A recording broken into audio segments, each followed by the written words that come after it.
The bitter Montana winter of 1887 showed no mercy to those who wandered its wilderness unprepared. Snowflakes fell like icy daggers as Catherine Miller stumbled through knee-deep snow, her threadbare coat offering little protection against the biting wind. Blood from her split lip had frozen on her chin, and her swollen eye could barely stay open.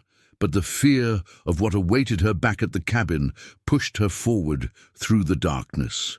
Before we jump back in, tell us where you're tuning in from. And if this story touches you, make sure you're subscribed, because tomorrow I've saved something extra special for you. 3 months ago, she had been Catherine Bennett, a seamstress from Boston with dreams bigger than her circumstances. Now she was Catherine Miller, property of Thomas Miller, a man whose charming letters had painted a picture of frontier paradise that reality had quickly shattered. As the howl of hunting dogs echoed through the valley behind her, Catherine knew her desperate gamble for freedom might cost her life. But death in these mountains seemed preferable to another day under Thomas Miller's roof. What Catherine couldn't know was that someone else moved through these mountains, someone whose ancestral knowledge of this unforgiving landscape would become her only hope for survival, someone whose own story of loss and resilience would intertwine with hers in ways neither could imagine. Catherine Bennett sat at her sewing table, squinting in the dim light of her Boston boarding house room as she finished the final stitches on Mrs. Holloway's dress. At 23, Catherine's nimble fingers had earned her a modest reputation among the city's middle-class women, but the meager earnings barely covered her rent and simple meals. The late March rain tapped against her window as she sat down, her needle, and rubbed her tired eyes. Her gaze drifted to the newspaper folded beside her work. The advertisement was circled in ink. Successful Montana rancher seeks respectable Eastern lady for matrimony. Comfortable home and prosperous future. Is guaranteed. Widows and spinsters welcome. Catherine had never planned on answering such an advertisement.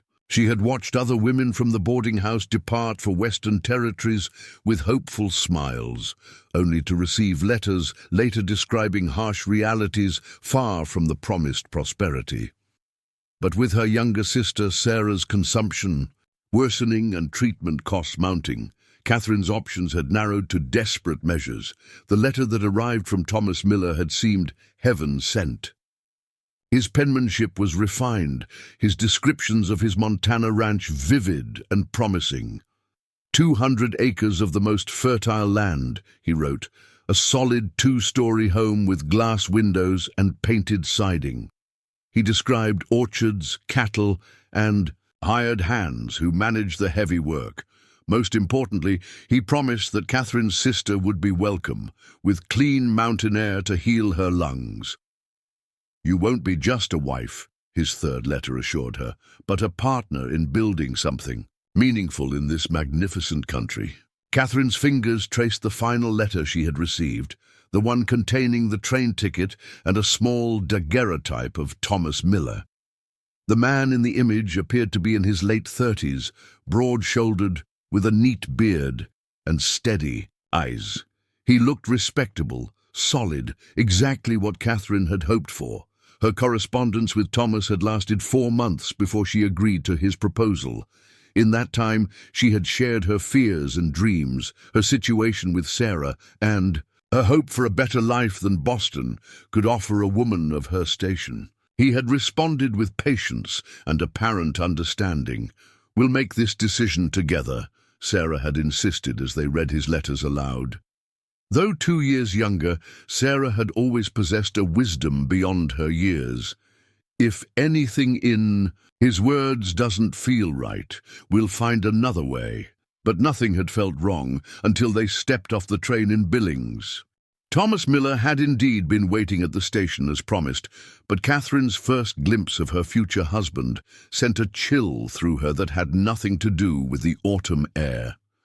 The man who strode toward them was Thomas Miller. She recognized him from the photograph, but his eyes held none of the warmth his letters had conveyed. They swept over Catherine with cold assessment, then narrowed at the sight of Sarah, frail and coughing beside her. "You didn't mention she was this far gone," were his first words, directed at Catherine as though Sarah weren't present. "The journey was difficult," Catherine replied, fighting to keep her voice steady. "She'll recover with rest." Thomas grunted, then gestured toward a weathered wagon. "It's a full day's ride to the ranch. We should get moving before we lose the light." The ranch turned out to be a crude homestead 30 miles from Billings, situated in a narrow valley shadowed by towering mountains. The 2-story house was a rough-hewn cabin with a loft accessed by a ladder. The orchards consisted of 3 struggling apple trees, and the cattle were 8 thin cows that grazed on sparse grass. There were no hired hands, only Thomas, and his sullen 14-year-old son from his first marriage, William, who regarded the newcomers with undisguised hostility. "Where are the other buildings you described?" Catherine asked as Thomas unloaded their trunks. "Had to sell that portion," he replied without looking at her. "Bad winter last year." Sarah's condition worsened dramatically in the first week. The cabin's persistent draft and smoke from the poorly constructed chimney aggravated her cough until she could barely speak without triggering a spasm. "She needs a doctor," Catherine insisted on their 8th night.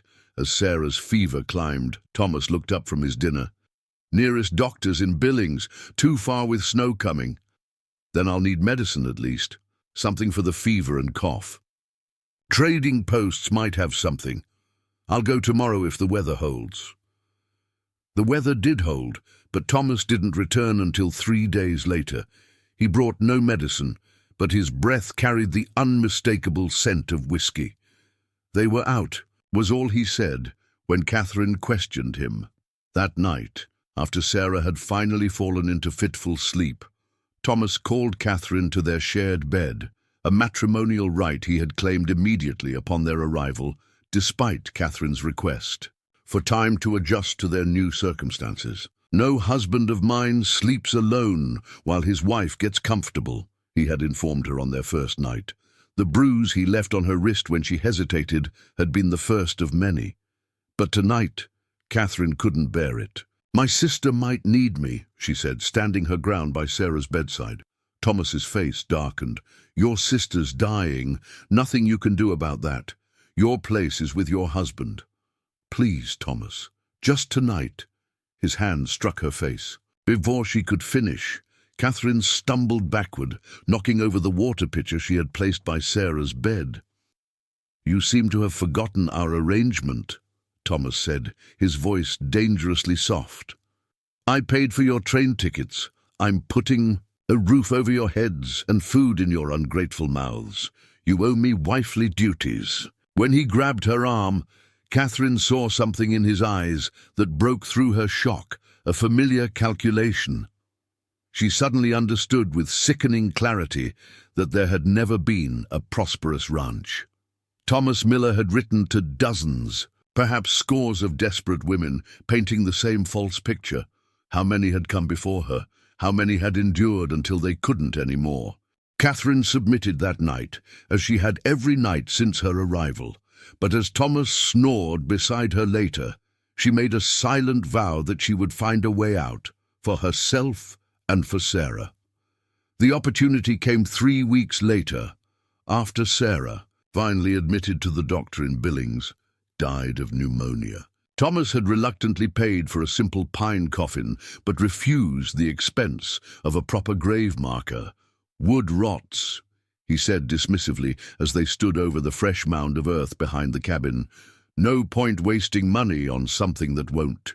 Alas, Catherine said nothing. She had barely spoken since Sarah's death, moving through her days like a ghost. She cooked, cleaned, mended, and endured Thomas's nighttime demands mechanically, showing neither resistance nor participation.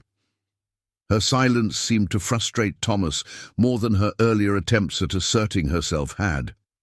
His treatment grew harsher, a slap for over-salted stew, a shovel for laundered shirts did not dry quickly enough, a closed fist when she failed to hear him call from the field. William watched these incidents with unsettling interest, occasionally smirking when his father was particularly creative with his cruelty. With Sarah gone, Catherine's reasons for endurance had vanished. She began to observe, to plan. She noticed that Thomas kept a small lockbox under their bed, which he checked each evening. One night, pretending to sleep, she watched through slitted eyes as he counted a modest stack of bills and several coins before securing the box again. She also noted the hunting rifle he kept loaded by the door, the location of the snowshoes hanging in the storage shed, and the fact that Thomas always left the wagon team's harnesses in the barn rather than bringing them inside. Most importantly, she observed that every third Saturday, Thomas and William rode to a neighboring homestead, 10 miles away, where men gathered for cards and moonshine. They never returned before dawn, usually arriving home irritable and hungover. 4 months after her arrival in Montana, on the third Saturday of January 1887, Catherine Miller prepared dinner as usual. She added a generous portion of the laudanum the doctor had prescribed for Sarah's final days to the coffee she served Thomas and William before their departure. Not enough to raise suspicion with its bitterness, just enough to ensure their card game would end earlier than usual for them, with sleep claiming them at their neighbor's table. Once they had ridden out, Catherine moved quickly. She gathered what little food she could carry, along with Sarah's warm shawl and the small silver locket containing a snippet of her sister's hair. From beneath the floorboard where she had gradually hidden them, she retrieved 3 $20 bills. She had taken in small amounts from Thomas's lockbox over several weeks. Preparing and narrating this story took us a lot of time, so if you are enjoying it, subscribe to our channel. It means a lot to us. Now back to the story. She dressed in layers, her dress, then Thomas's spare wool shirt and his smaller coat. The items hung on her diminished frame, but would provide more warmth than her own thin clothing. She pulled on 2 pairs of socks before stepping into her boots, then wrapped Sarah's shawl around her head and neck. The early mountain dark had fallen by the time she slipped out to the barn, where she hastily harnessed one of the wagon horses. Her plan was simple: ride west through the mountain pass toward Idaho Territory. Thomas had mentioned a small settlement 3 days' ride in that direction. If she could reach it before he realized she was gone and came after her, she might find help, perhaps passage on a stagecoach that would take her far from Montana Territory. What Catherine hadn't counted on was William. The boy had apparently consumed less coffee than his father, or perhaps his younger constitution had better resisted the laudanum's effects. Either way, as Catherine led the harnessed horse from the barn, a voice cut through the snowy silence. "Pa's gonna kill you for this." William stood by the cabin door, his father's hunting rifle aimed at Catherine's midsection. "William," Catherine kept her voice steady despite her racing heart, "you don't need to do this. Just let me go, and by the time your father wakes tomorrow, I'll be too far to find." The boy sneered. "You think I'm stupid? Pa would beat me bloody if I let you steal his horse." He gestured with the rifle. "Get back inside." Catherine measured the distance between them, about 20 yards. The boy was accustomed to the rifle, but had not yet reached his full growth. The weapon looked unwieldy in his hands. "William, listen to me. Your father—" "Shut up!" The boy's voice cracked with adolescent emotion. "You're not my mother. You don't get to talk to me like you care." "I know I'm not your mother," Catherine said softly, "but I understand now why she left." It was a guess. Thomas had only said his first wife was gone, but the way William's face contorted told Catherine she had struck the truth. "She didn't leave," the boy snarled. "She ran off, like you're trying to do. Pa caught her, though. Pa always catches what belongs to him." The implications of his words chilled Catherine more thoroughly than the January air. She had to make a choice: Now. She let the horse's reins drop and raised her hands. "You're right, William. I shouldn't leave. Let me come inside, and we can wait for your father together." The boy's suspicion was evident, but his inexperience betrayed him. As Catherine slowly approached, his grip on the rifle relaxed slightly. When she was within 10 feet, she suddenly lunged forward, ducking beneath the barrel and shoving it upward. The rifle discharged into the night sky as they grappled. William was stronger than his frame suggested, fueled by years of resentment. He managed to strike Catherine's face with the rifle butt before she could wrest it from him. Pain exploded across her cheekbone, and she tasted blood as her lip split. But desperation lent her strength she didn't know she possessed. When the rifle clattered to the snow between them, Catherine didn't hesitate. She drove her knee upward, connecting with the boy's groin. As he doubled over, she grabbed the rifle and swung it like a club against the side of his head. William crumpled to the ground, unconscious but breathing. Catherine stood over him, shaking violently, the reality of what she had done, what she had almost done, washing over her. For one terrible moment, she had been prepared to pull the trigger. That realization decided her. She wouldn't become like Thomas. She dropped the rifle beside William and returned to the horse. The shot would have been heard for miles in the clear mountain air.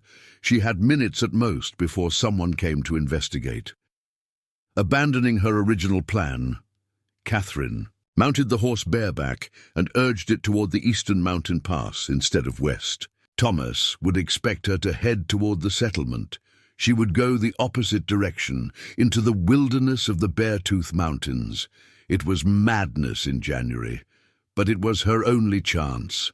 As the horse picked its way through the deepening snow, Catherine glanced back once at the cabin that had been her prison. In the moonlight, she could just make out William's form stirring in the yard. Their eyes met across the distance, and Catherine knew with grim certainty that the hunt would begin as soon as Thomas returned. The horse faltered often in the snow as Catherine pushed deeper into the mountains. By dawn, both she and the animal were exhausted. When she spotted a small cave formed by an overhanging rock, Catherine guided the horse into the meager shelter. She allowed herself 4 hours of fitful sleep before pressing on. The second day brought heavy snow that both concealed her tracks and slowed her progress. By nightfall, the horse was limping, and Catherine was forced to abandon it, removing the bridle so it could forage if it survived. "I'm sorry," she whispered, pressing her forehead against the animal's muzzle before continuing on foot. The third day, Catherine realized she was lost. The landmarks she had tried to memorize from Thomas's crude maps were invisible in the snowstorm. She had food for perhaps 2 more days if she rationed carefully, but the cold was a more immediate threat. Her toes had lost feeling despite the double stockings, and her face burned from windburn and the bruise William had left. When she heard the distant baying of hounds late that afternoon, Catherine knew Thomas had found the horse and picked up her trail. The knowledge sent her stumbling forward with renewed desperation, though each step was agony, and the rational part of her mind whispered that she was only hastening her death from exposure. As dusk approached on the third day, Catherine's strength finally gave out. She collapsed at the edge of a frozen creek, no longer able to feel her extremities. The dog's barking seemed closer now, or perhaps it was just the wind playing tricks on her fading consciousness. "I'm sorry, Sarah," she murmured, as darkness crept into the edges of her vision. "I tried." The last thing Catherine registered before losing consciousness was a shadow moving toward her across the snow, too tall for a wolf, too silent for Thomas or his hounds. A human figure wrapped in furs, appearing like a spirit from the swirling snow. Then darkness claimed her completely. Warmth was the first sensation that returned to Catherine's consciousness, not the biting, painful warmth of frost-bitten flesh held too close to fire, but a gentle, enveloping heat that seemed to reach deep into her core. She became aware of soft animal furs against her skin, the earthy scent of herbs burning nearby, and a low, rhythmic humming that seemed to vibrate through the air around her. Her eyelids felt impossibly heavy as she struggled to open them. When she finally managed, the world appeared as a blur of golden light and shadow. She blinked several times until her vision cleared enough to make sense of her surroundings. She lay inside a lodge of some kind. Its walls formed of animal hides stretched over a wooden framework. A small fire burned in a central pit, its smoke rising toward an opening at the peak. Bundles of dried plants hung from the supports, and various tools and containers were arranged neatly along the perimeter of the space. Catherine tried to sit up, but her body refused to cooperate. Every muscle screamed in protest at the slightest movement. A soft groan escaped her lips before she could suppress it. The humming stopped immediately. From the shadows across the fire, a figure moved into the light, the same fur-wrapped form she vaguely remembered seeing before losing consciousness in the snow. Now, in the lodge's warm glow, Catherine could see her rescuer clearly. He was a man of perhaps 35 years, with copper skin and sharp, observant eyes, set in a face etched with both youth and wisdom. His black hair was pulled back from his face, revealing a jagged scar that ran from his left temple to his jaw. He wore a mixture of traditional native clothing and what appeared to be army-issue wool pants. "You wake," he said in accented but clear English. "Good. 3 days you sleep." Catherine's mind struggled to process his words. 3 days. Thomas would surely have combed every inch of these mountains by now. As if reading her thoughts, the man nodded. "White man with dogs went north yesterday. Think you crossed the river." "How?" Catherine's voice emerged as a dry rasp. The man immediately moved to her side with a water skin, gently lifting her head to help her drink. "How did you mislead them?" she managed after swallowing the cool water. A hint of something that might have been amusement flickered across the man's stoic features. "I carry you across the river before tracks fill with snow, then walk in the river 2 miles before coming here." He gestured around them. "Old hunting lodge. No one comes here now." Catherine studied him with growing awareness. "You're Sioux," she said, recognizing the particular patterns on the parfleche containers stacked against the wall. During her brief time in Billings, she had seen several Lakota Sioux who sometimes came to trade, though Thomas had spoken of them with nothing but contempt. The man nodded once. "Lakota, my name is Daniel Takehorse." "Daniel?" Catherine couldn't hide her surprise at the Christian name. A shadow passed over his face. "At mission school, they call me Daniel, saying my Lakota name is not good for God's ears."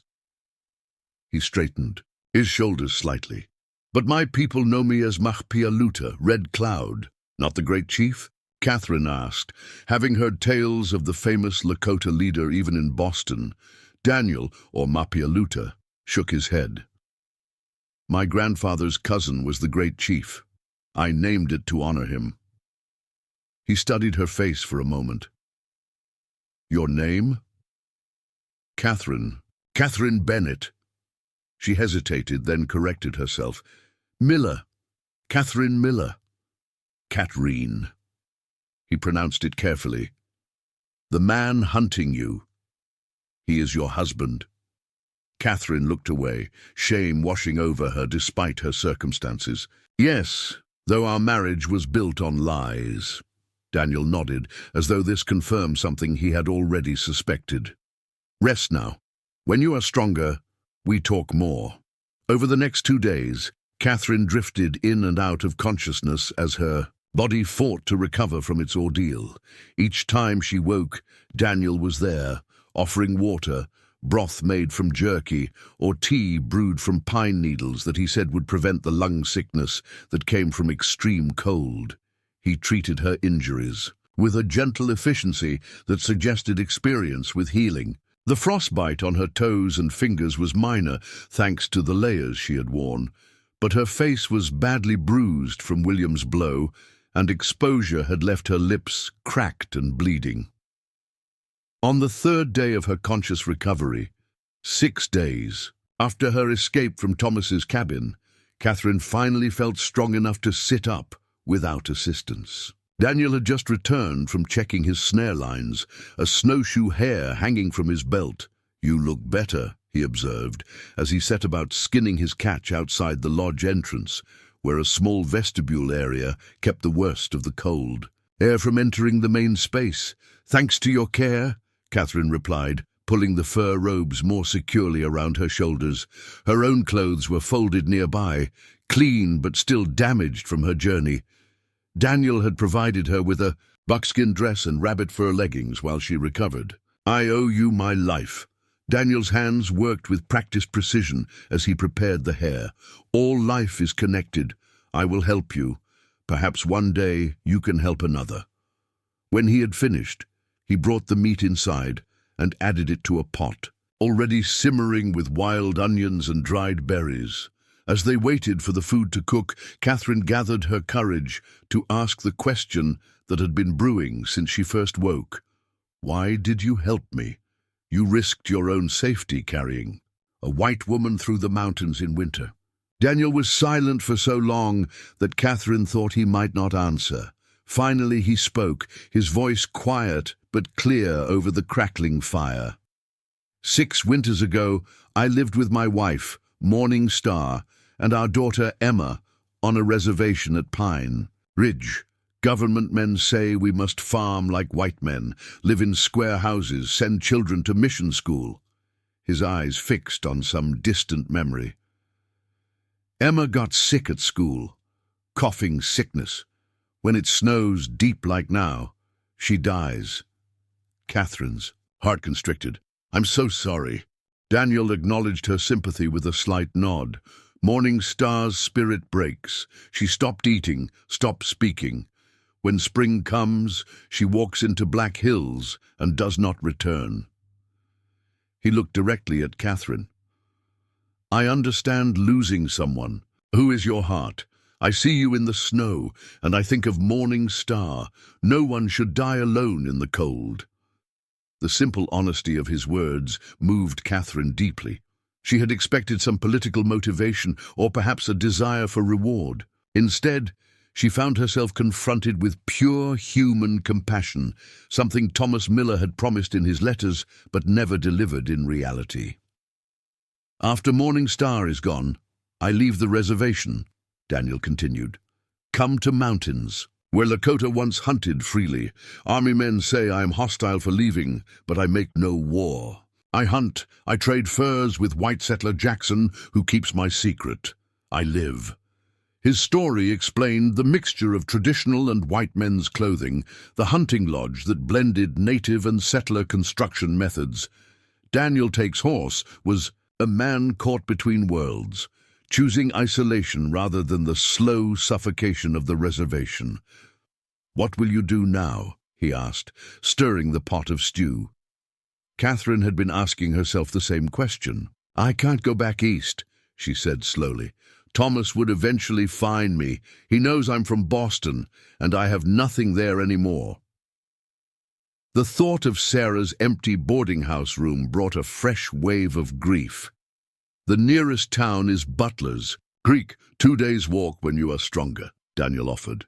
"Small place, few people ask questions." "Is that where you trade?" Daniel shook his head. "Too dangerous. People there know Thomas Miller. I trade at Hammond's Post, further north." Catherine considered this information. A small town might offer temporary refuge, but as a lone woman with no connections, her options would be severely limited. She would likely be forced into domestic service or worse.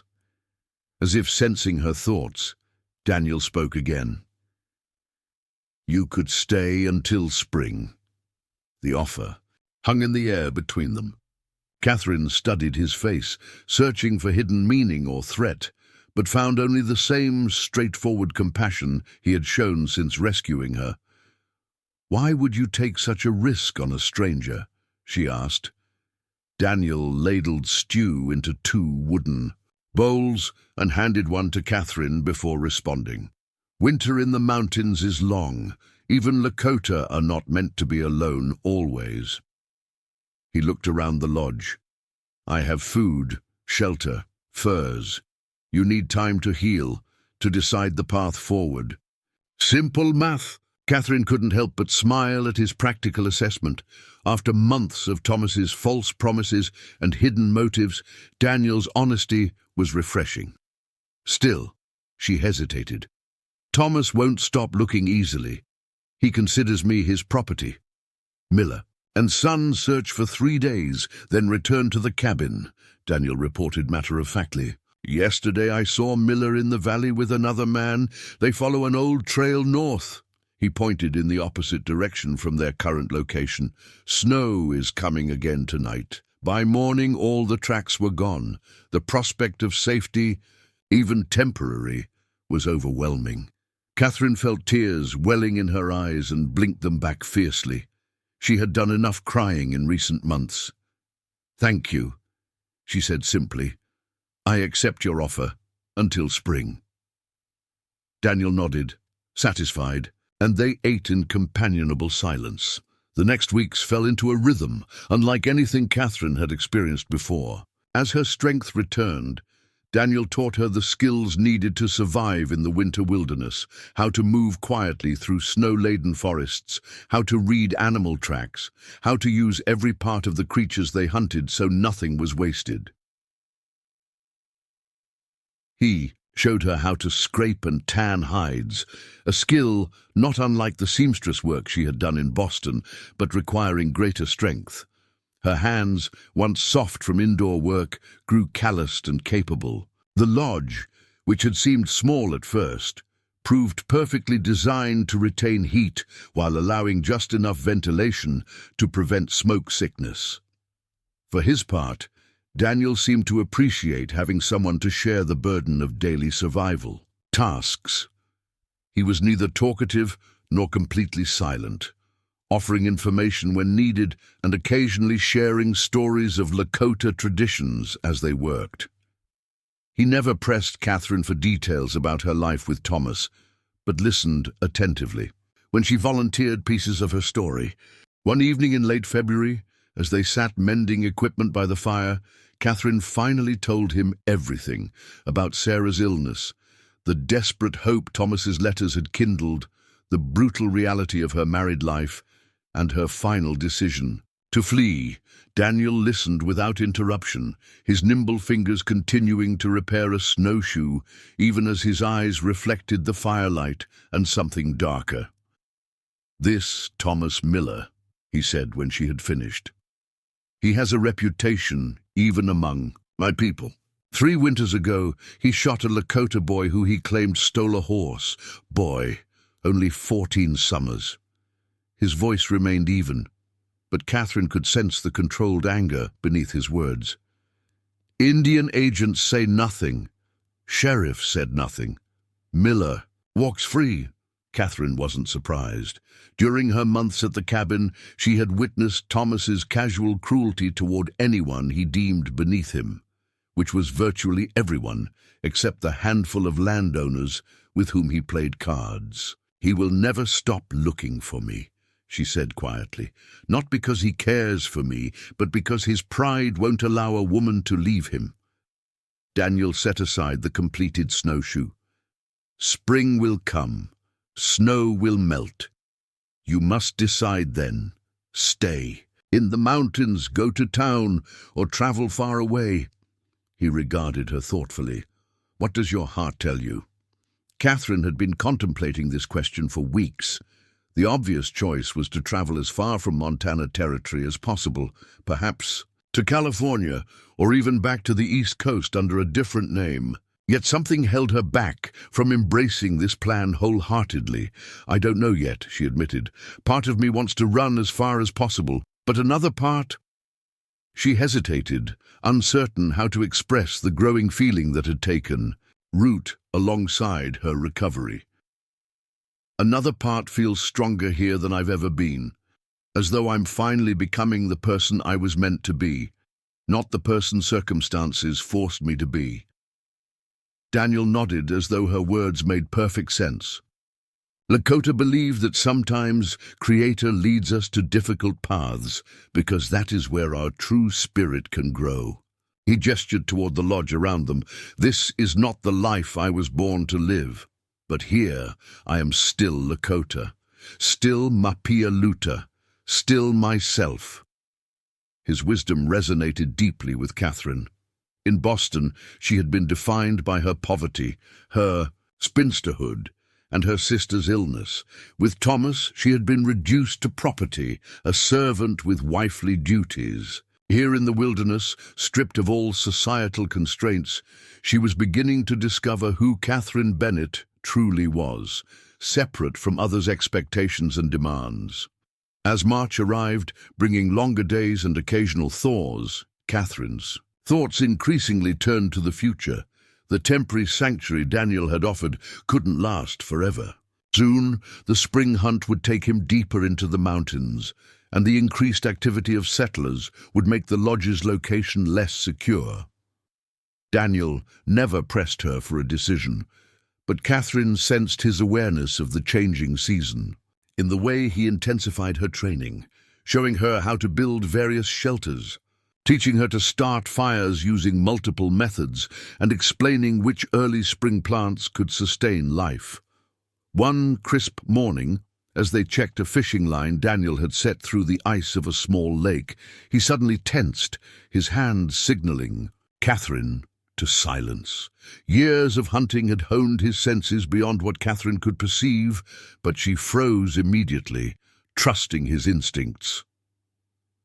After a moment, she heard what had alerted him, the distant crack of a branch breaking under. Weight too heavy to be deer or elk. Daniel pointed toward a ridge about a half-mile away, where Catherine could just make out two figures moving along the tree line. Miller and Son, Daniel whispered, his breath forming a cloud in the cold air. They still search. Catherine felt her heart rate accelerate, the familiar fear rising in her throat. After all this time, Daniel pulled her down behind a fallen log as the figures paused, apparently surveying the valley below. Man like Miller, his pride wounded when you escape, more wounded when he cannot find you. Now it is a matter of reputation. They watched in tense silence as Thomas and William consulted briefly before continuing along the ridge, moving away from the lodge's hidden location. Only when they had disappeared from sight did Catherine release the breath she'd been holding. There, closer than they've ever been, she whispered, the implications sinking in. If they find the lodge— Daniel's expression remained calm, but his eyes were alert, calculating. We must move. Tonight. Catherine nodded, her mind already tallying what they would need to take, what could be left behind. Where will we go?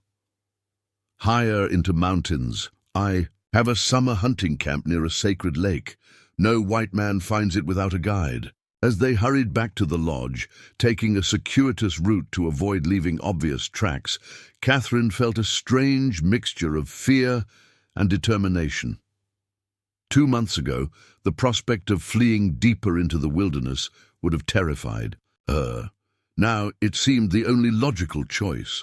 They worked with quiet efficiency throughout the day, packing essential supplies into bundles that could be carried on their backs. Catherine had learned from Daniel how to prioritize survival needs: fire-making tools, knives, waterproof containers for tinder, jerky and pemmican that Daniel had prepared through the winter.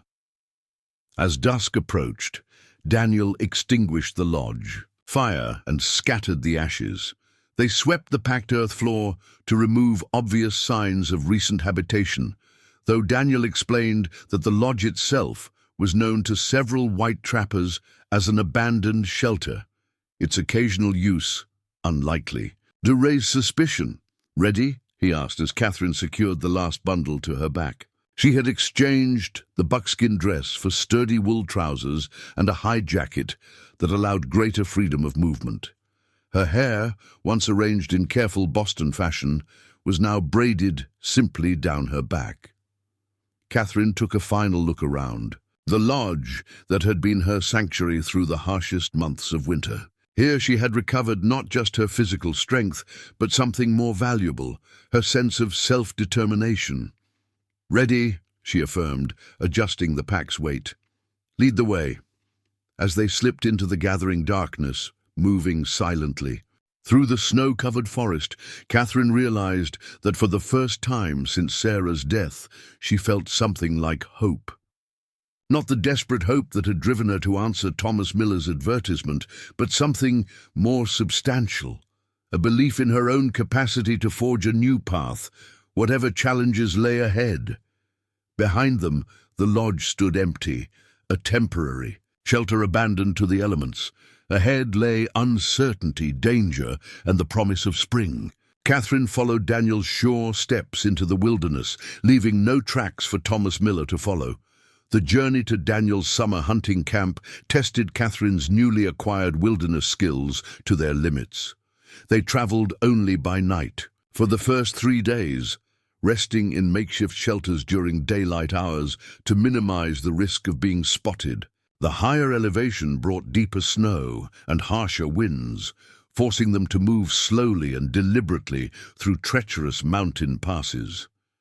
Daniel led with unwavering confidence, reading the landscape like a familiar text. When Catherine stumbled. From exhaustion on the second night, he fashioned a travois from pine branches to carry their heavier supplies, lightening her burden without comment or judgment. During one particularly difficult crossing along a narrow ridge, Catherine glanced down at the valley far below and caught her breath. In the moonlight, she could see tiny points of light, lanterns or campfires, moving in a pattern that suggested organized search parties. "They've brought others," she whispered to Daniel, who had paused beside her. He studied the lights for a long moment. "Not just looking for you now," he concluded grimly. "Spring hunting parties should not be in that valley yet. Someone has offered payment." The realization that Thomas had convinced others to join his search sent a chill through Catherine that had nothing to do with the mountain air. What story had he told to explain his wife's disappearance? What reward had he promised? "How much farther?" she asked, tearing her gaze from the distant lights. "One more night's journey," Daniel replied. "Sacred Lake lies beyond the next mountain." They pushed on through the darkness, stopping only when the eastern sky began to lighten. Daniel found a sheltered overhang where they could rest, hidden from any eyes that might scan the mountainside during daylight. As Catherine unrolled her sleeping furs, Daniel carefully arranged pine branches to conceal the entrance, then settled beside her with his back against the rock wall. "You should sleep," Catherine told him, noting the fatigue etched on his features. "I can keep watch." Daniel considered her offer, then nodded. "Wake me if you hear anything, even animal sounds that seem wrong." It was a measure of how far she had come that he trusted her judgment of what sounds belonged in these mountains and what didn't. Catherine positioned herself near the entrance, knife at her side, and focused her senses outward as Daniel had taught her. The day passed in tense stillness. Once, Catherine heard voices echoing from the valley, too distant to make out words, but unmistakably human. She woke Daniel, who listened intently before determining the speakers were far below and moving away from their position. As dusk approached, they prepared for the final leg of their journey. Catherine studied Daniel's face as he checked their supplies, noting the new lines of worry around his eyes. "What aren't you telling me?" she asked quietly. Daniel paused, then met her gaze directly. "Summer camp near Sacred Lake is known to some Lakota who left the reservation. If Miller has offered payment to many men, someone may have talked." Catherine absorbed this new information. "So it might not be safe either." "Might not," Daniel acknowledged. "But few know the exact location. The lake has many caves along the shore, better than an open mountain."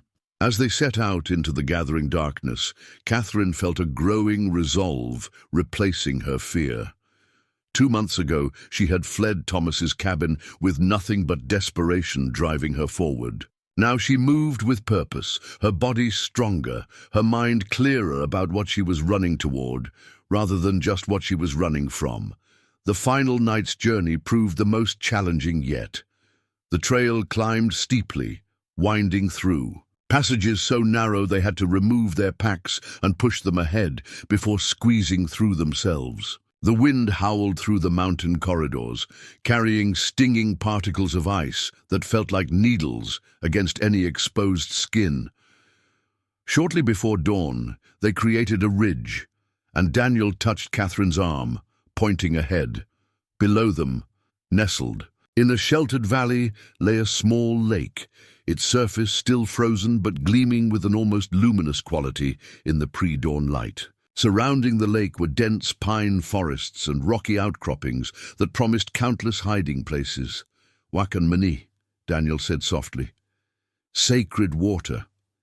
Even exhausted as she was, Catherine could sense why the place held spiritual significance. There was a stillness about it, a presence that seemed to exist independent of the harsh wilderness surrounding it. "It's beautiful," she whispered. Daniel nodded. "Lakota says the Creator's breath still moves on this water, place of visions, of healing." He surveyed the shoreline carefully. "No smoke, no tracks in new snow. We may be the first to arrive this season." They made their way down to the lake, moving from cover to cover despite the apparent absence of other humans. Daniel led Catherine to the north shore, where a series of caves punctuated the rocky hillside. He selected one whose entrance was partially concealed by a fallen pine, leading her through a narrow opening that widened into a surprisingly spacious chamber. "Summer camp is across the lake," Daniel explained as they unloaded their packs. "Two, exposed now with snow. Here we wait for true spring." The cave proved to be nature's fortress. Its main chamber was dry, with good ventilation through small fissures in the rock that allowed smoke from a small fire to dissipate without creating a visible plume outside. A narrow passage at the back led to a second, smaller chamber where a natural spring provided fresh water. Catherine marveled at how perfectly the space suited their needs. "Have you used this cave before?" "Many times," Daniel replied, arranging their supplies along the wall. "My grandfather showed me when I was a boy, before reservation time." His voice softened with the memory. He said, "Mapialuta, remember, this place, if trouble comes, mountain will hide you." The wisdom of his grandfather's teaching was evident. As March gave way to April, Catherine and Daniel observed multiple search parties from their vantage point high above the lake. Most were small groups of 2 or 3 men who came, scanned the area, and departed within a day. But twice larger parties arrived, setting up camps along the southern shore and conducting more thorough explorations of the surrounding terrain. During one such incursion, Catherine recognized Thomas and William among a group of 5 men. They remained for 3 days, searching the forest and even examining some of the more accessible caves along the eastern shore. Catherine watched through a spyglass Daniel had traded for years earlier, her heart pounding as Thomas stood less than a half-mile from their hidden refuge, surveying the lake with clear frustration etched on his weathered face. "He grows desperate," Daniel observed as they watched the party finally depart on the morning of the 4th day. "Men with him argue now. They think you died in the winter storm." "But Thomas doesn't," Catherine said, recognizing the stubborn set of her husband's shoulders as he led the group back toward the trail. Daniel lowered the spyglass. "Man like Miller does not accept defeat easily, but others grow tired. Soon, planting time will come. Men must return to farms." He was right. As April progressed, the search parties dwindled, then ceased altogether.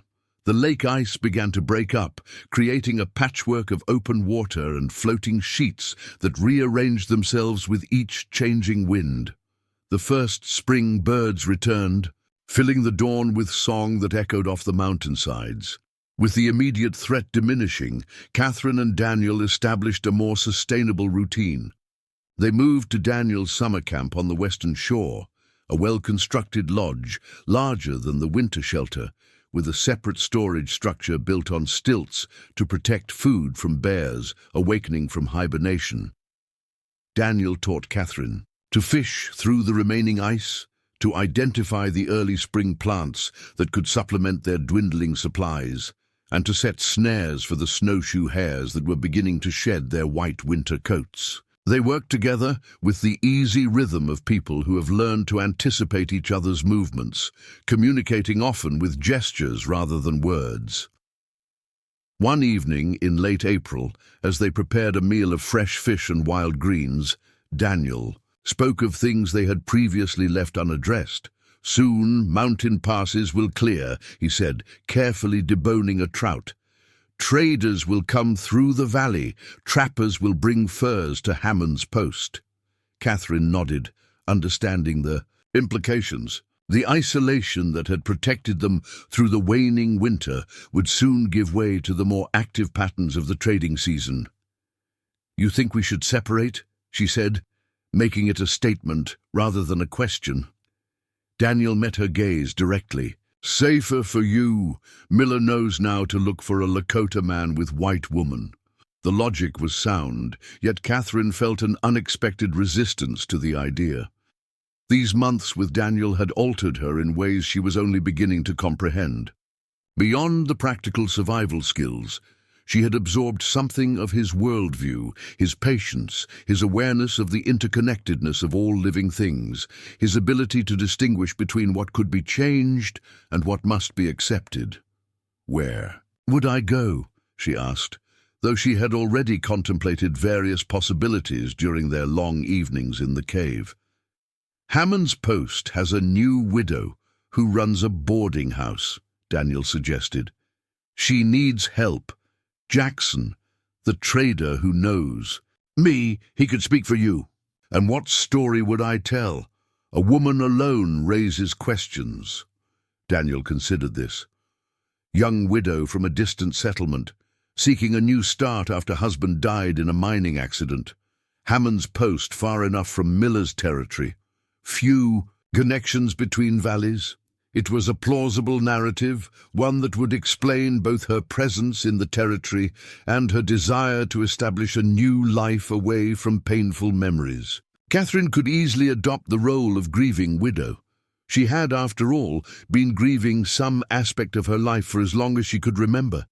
Yet something about returning to a world of pretense, of carefully constructed stories designed to meet others' expectations, felt like a step backward. "And you?" she asked.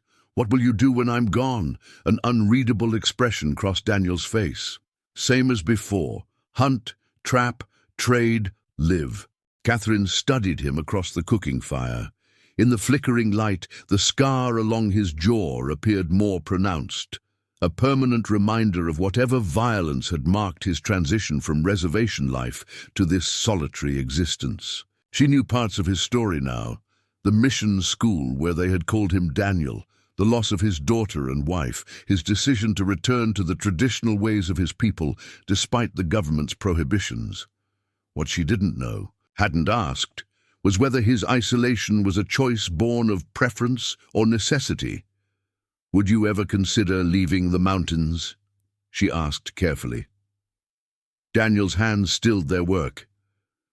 "To go where? Reservation is slow death. White towns have no place for Lakota men except jail or hanging trees." "There are other places," Catherine said, though her knowledge of options for a man in Daniel's position was admittedly limited. "California, perhaps, or the Canadian territories. Places where your skills would be valued, where people might be less concerned with—" She trailed off, realizing the naivety of her suggestion. Daniel's expression held no judgment, only a gentle acknowledgement of her limited understanding. "For white woman, a new beginning is possible," he said. "For an Indian man, the past always follows. Better to live free in the mountains than to be watched in a strange place." Catherine nodded, accepting the truth in his words. The freedom she was beginning to taste had always been more attainable for her than for Daniel, despite the constraints placed on women in their society. Her whiteness, however little advantage it had seemed in Boston, was a currency that could purchase new possibilities in ways Daniel's identity could not. The realization deepened her appreciation for the risk he had taken in rescuing her, in sheltering her through the winter. He had jeopardized the precarious freedom he had carved out for himself, all for a stranger found half dead in the snow. "I've never properly thanked you," she said suddenly. "Not just for saving my life, but for showing me a different way to live. I came to Montana Territory believing Thomas Miller's lies about partnership and building something meaningful. The irony is, I've found those things here instead, with you." Daniel's expression softened. No thanks needed between friends who walk a difficult path together. He hesitated, then added, "But choice still comes. Hammond's post-trader arrives in 2 weeks when Mountain Pass opens. You must decide." The reminder settled between them, like a physical presence.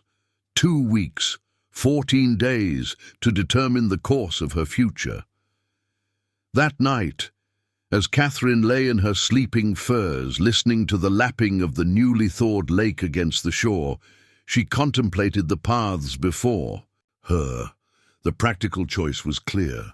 Go to Hammond's post, accept the boarding house position, build a new life under an assumed identity.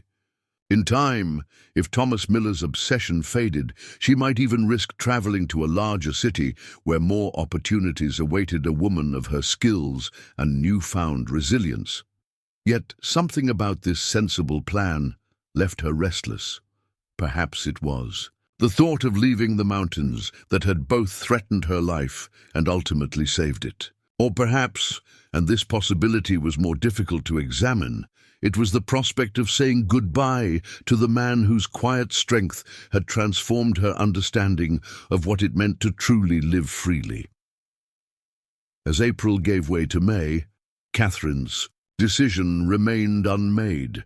Each day brought new signs of the changing season, wildflowers emerging in protected meadows, bears with cubs foraging along the lakeshore, geese returning to nest near the marshy northern inlet. Daniel continued teaching her, now focusing on skills that would serve her in any future she chose. Reading weather patterns, navigating by stars, identifying plants that could heal common ailments. They ventured further from the lake as the snow receded, always vigilant but increasingly confident that Thomas Miller's organized search had been abandoned for more pressing spring concerns. During one such excursion to a high ridge that offered views across several valleys, Daniel suddenly raised his hand in the gesture Catherine had learned meant immediate stillness. He pointed toward the eastern pass, where a small figure on horseback was making its way slowly along the barely visible trail. The rider was too distant to identify, but the solitary approach suggested a trader rather than a search party. "Jackson comes early this year," Daniel murmured. "Path must be clearer than I thought." Catherine felt her heart constrict. The moment of decision, which had seemed safely distant just days before, was suddenly imminent. By this time tomorrow, she would need to have an answer. Not just for Daniel or the trader, but for herself. As they made their way back to the camp in silence, Catherine realized that the answer had been forming within her for weeks, perhaps months. It had been present in her resistance to the practical plan, in her questions about Daniel's isolation, in her growing attachment to the lake and its surrounding wilderness. That evening, as they sat beside the fire beneath a canopy of emerging stars, Catherine finally gave voice to the decision that had been waiting for her recognition. "I'm not going to Hammond's post," she said quietly. "At least not to stay." Daniel looked up from the fishing net he was repairing, his expression carefully neutral. "You have another plan?" Catherine took a deep breath. "I want to stay here. Not as someone hiding or waiting, but as someone choosing this life. She gestured toward the lake, the forest, the mountains that encircled them. I know it won't be easy. I know winter will come again, and with it new challenges. But for the first time since Sarah died, I feel alive, truly alive. Daniel set aside his work, studying her face in the firelight. Mountains are beautiful but harsh teachers. Not many choose this path when other paths open. You did, Catherine pointed out.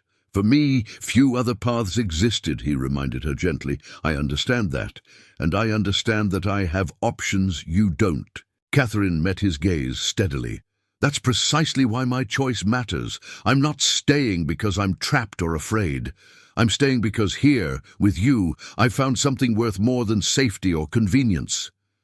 The admission hung between them, its implications extending beyond the practical considerations of survival. Catherine hadn't planned to reveal the deeper currents of her feelings, but as the words left her lips, she recognized their truth.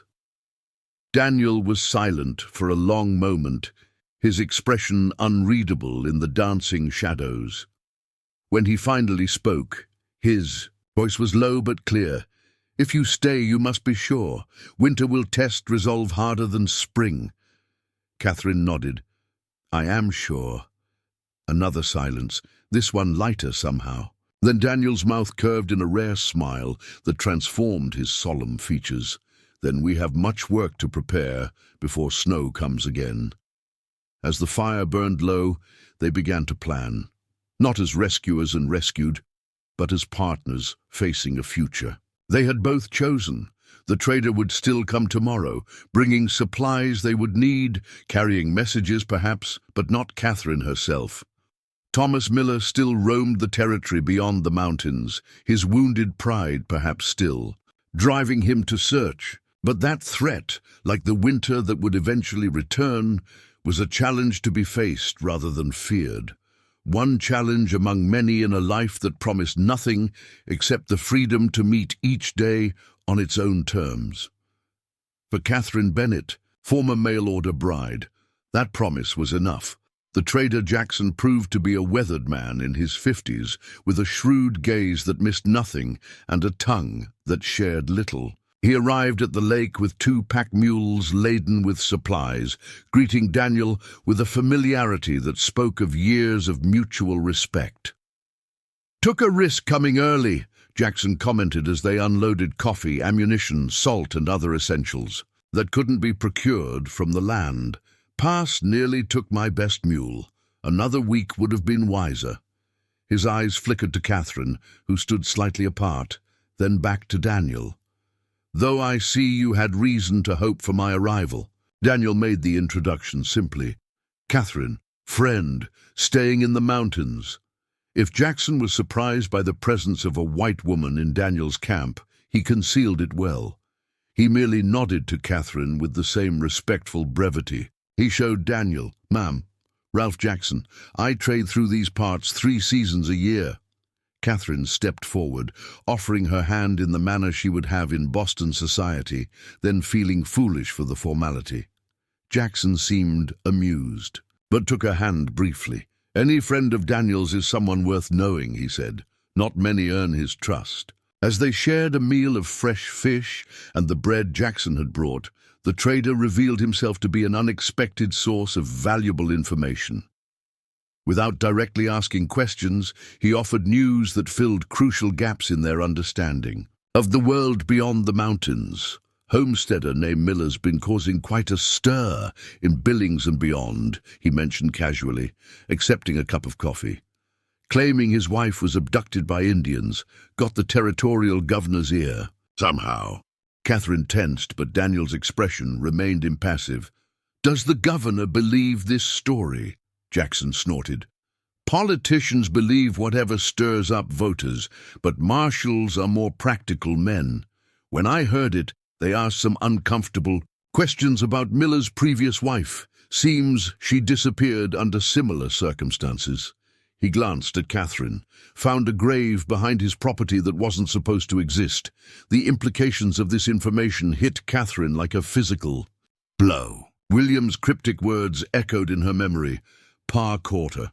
Pa always catches what belongs to him. She had assumed his first wife had escaped, had somehow gotten away as Catherine herself had done. The alternative was too horrific to contemplate. "What's happening now?" she asked, her voice barely steady. Jackson shrugged. "Investigation's ongoing. Miller's still free, still searching for his kidnapped wife, but the marshals are watching, property's under scrutiny." He sipped his coffee thoughtfully. Man like that, with secrets to hide, might decide Montana territory becoming unwelcoming. For the first time since her escape, Catherine allowed herself to consider the possibility that Thomas might eventually face consequences for his actions.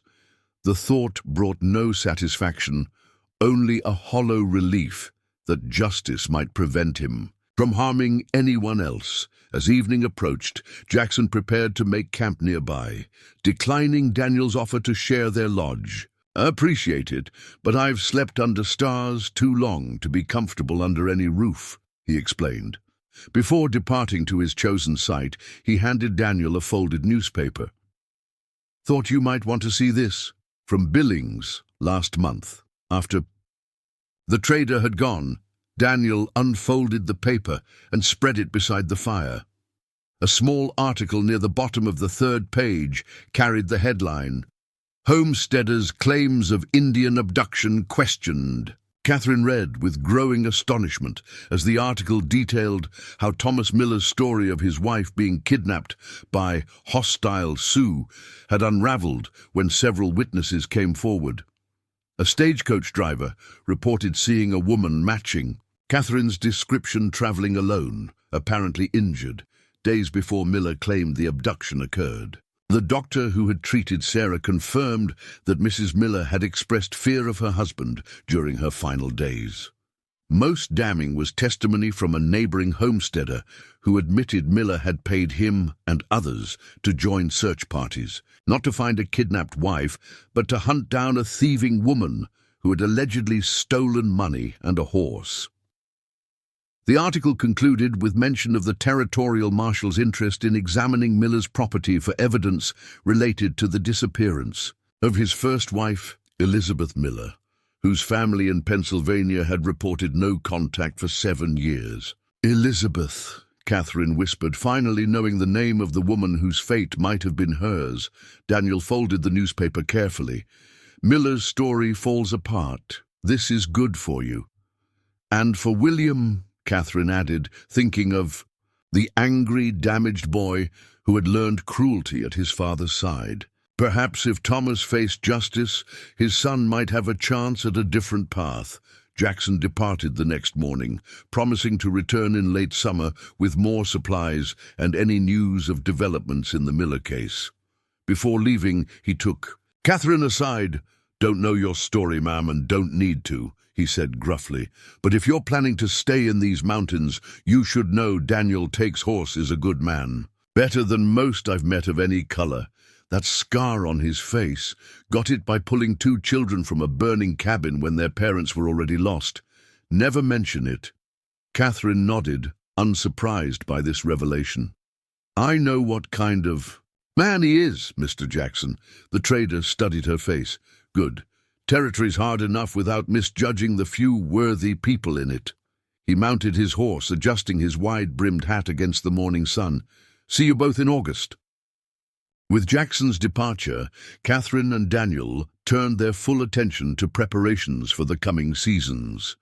The newspaper's revelations about Thomas had eased their most immediate concerns, but survival in the mountains required constant foresight and labor.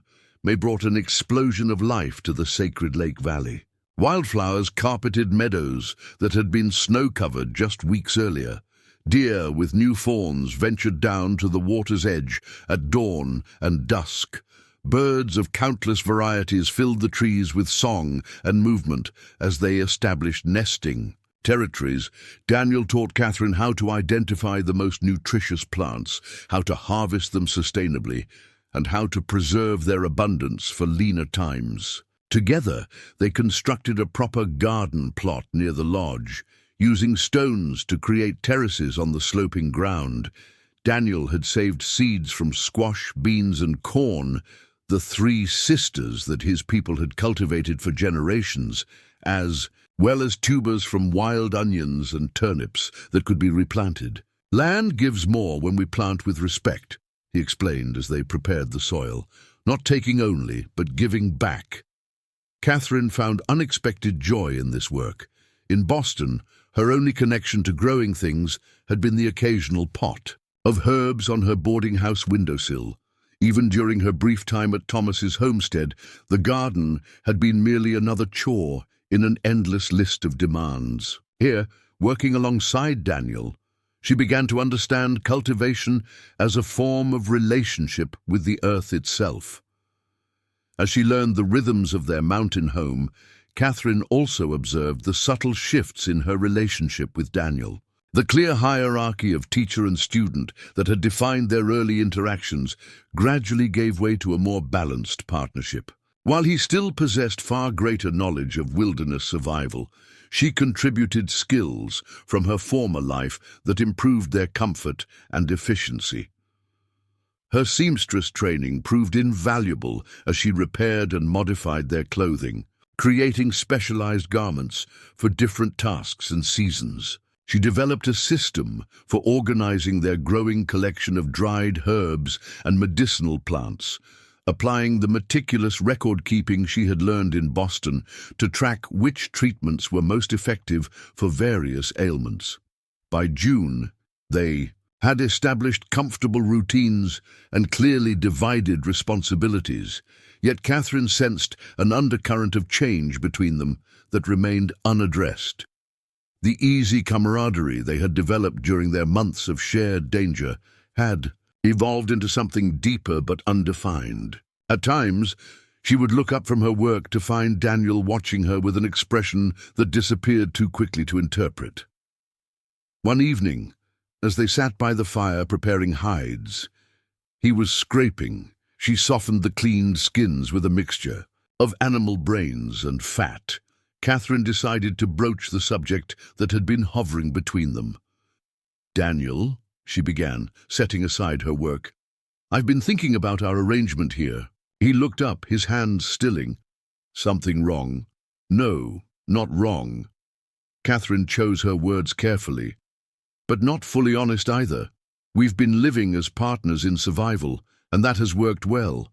But I think we both know our feelings have changed since winter." Daniel's expression remained neutral, but his eyes held hers steadily. Changed how?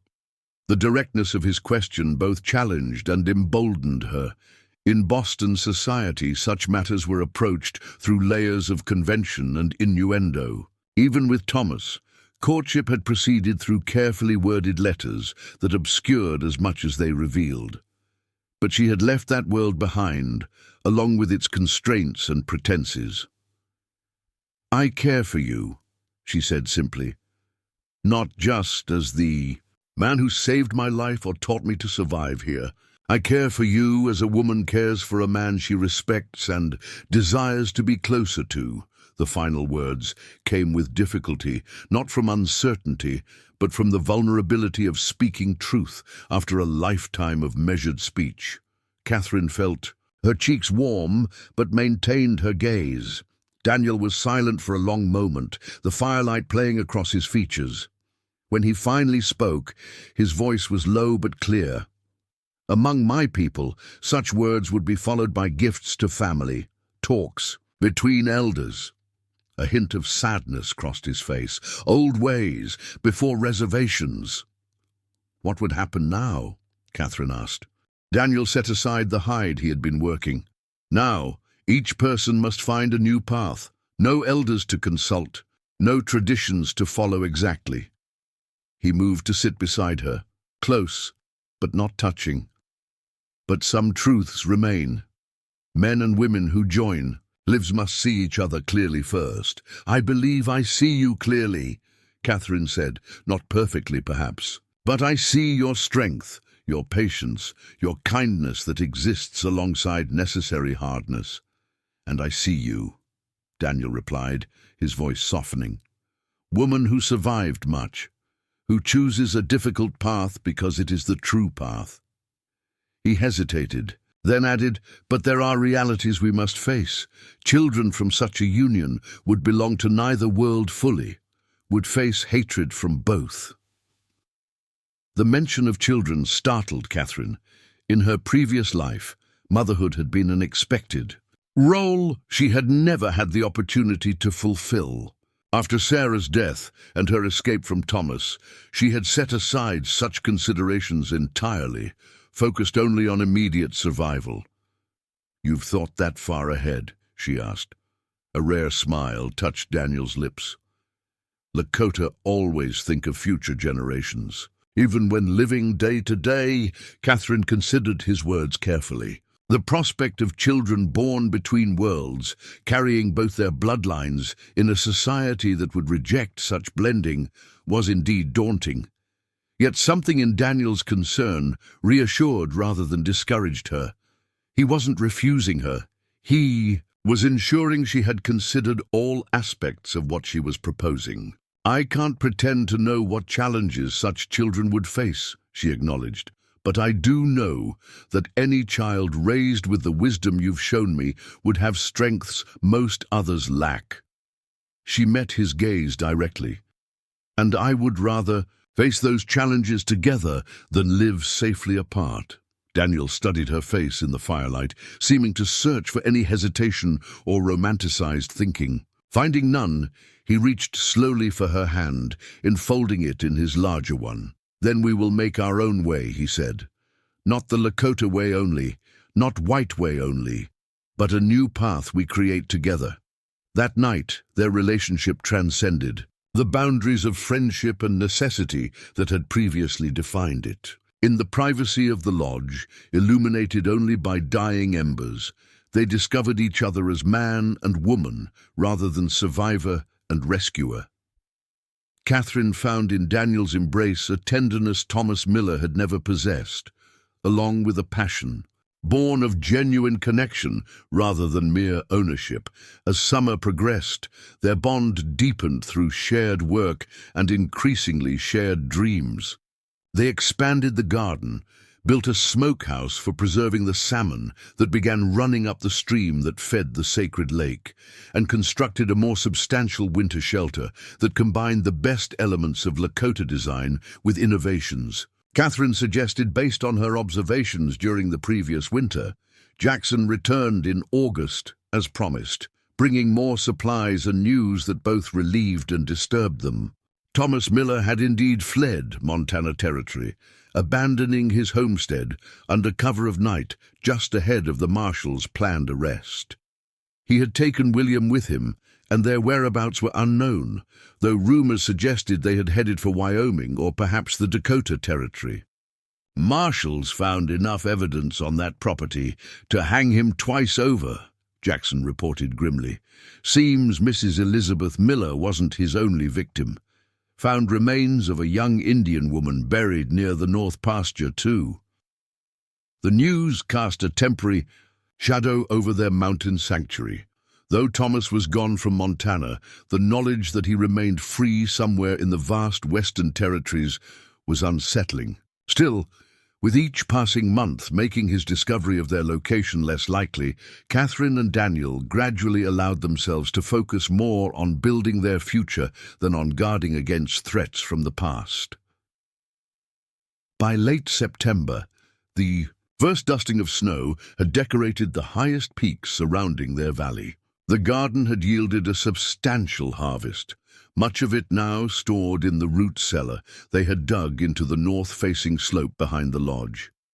Fish, meat, and berries had been dried or smoked in quantities that, combined with what they could hunt during winter, would see them comfortably through until spring. On the autumn equinox, Daniel suggested they visit a special place he hadn't yet shared with Catherine. They hiked to a high ridge east of the lake, timing their arrival for sunset. As the sinking sun painted the western sky in brilliant oranges and purples, Daniel removed a small pouch from inside his shirt. "My grandfather gave this to me before government men took him to the reservation," he explained, opening the pouch to reveal a simple armband made of braided leather with beadwork in blue and white patterns. He say, "Keep for woman who walks beside you when you find your true path." The significance of the gesture brought tears to Catherine's eyes. "Daniel, are you certain? This is your connection to your grandfather, to your heritage." "Connection to past matters," he acknowledged, taking her hand.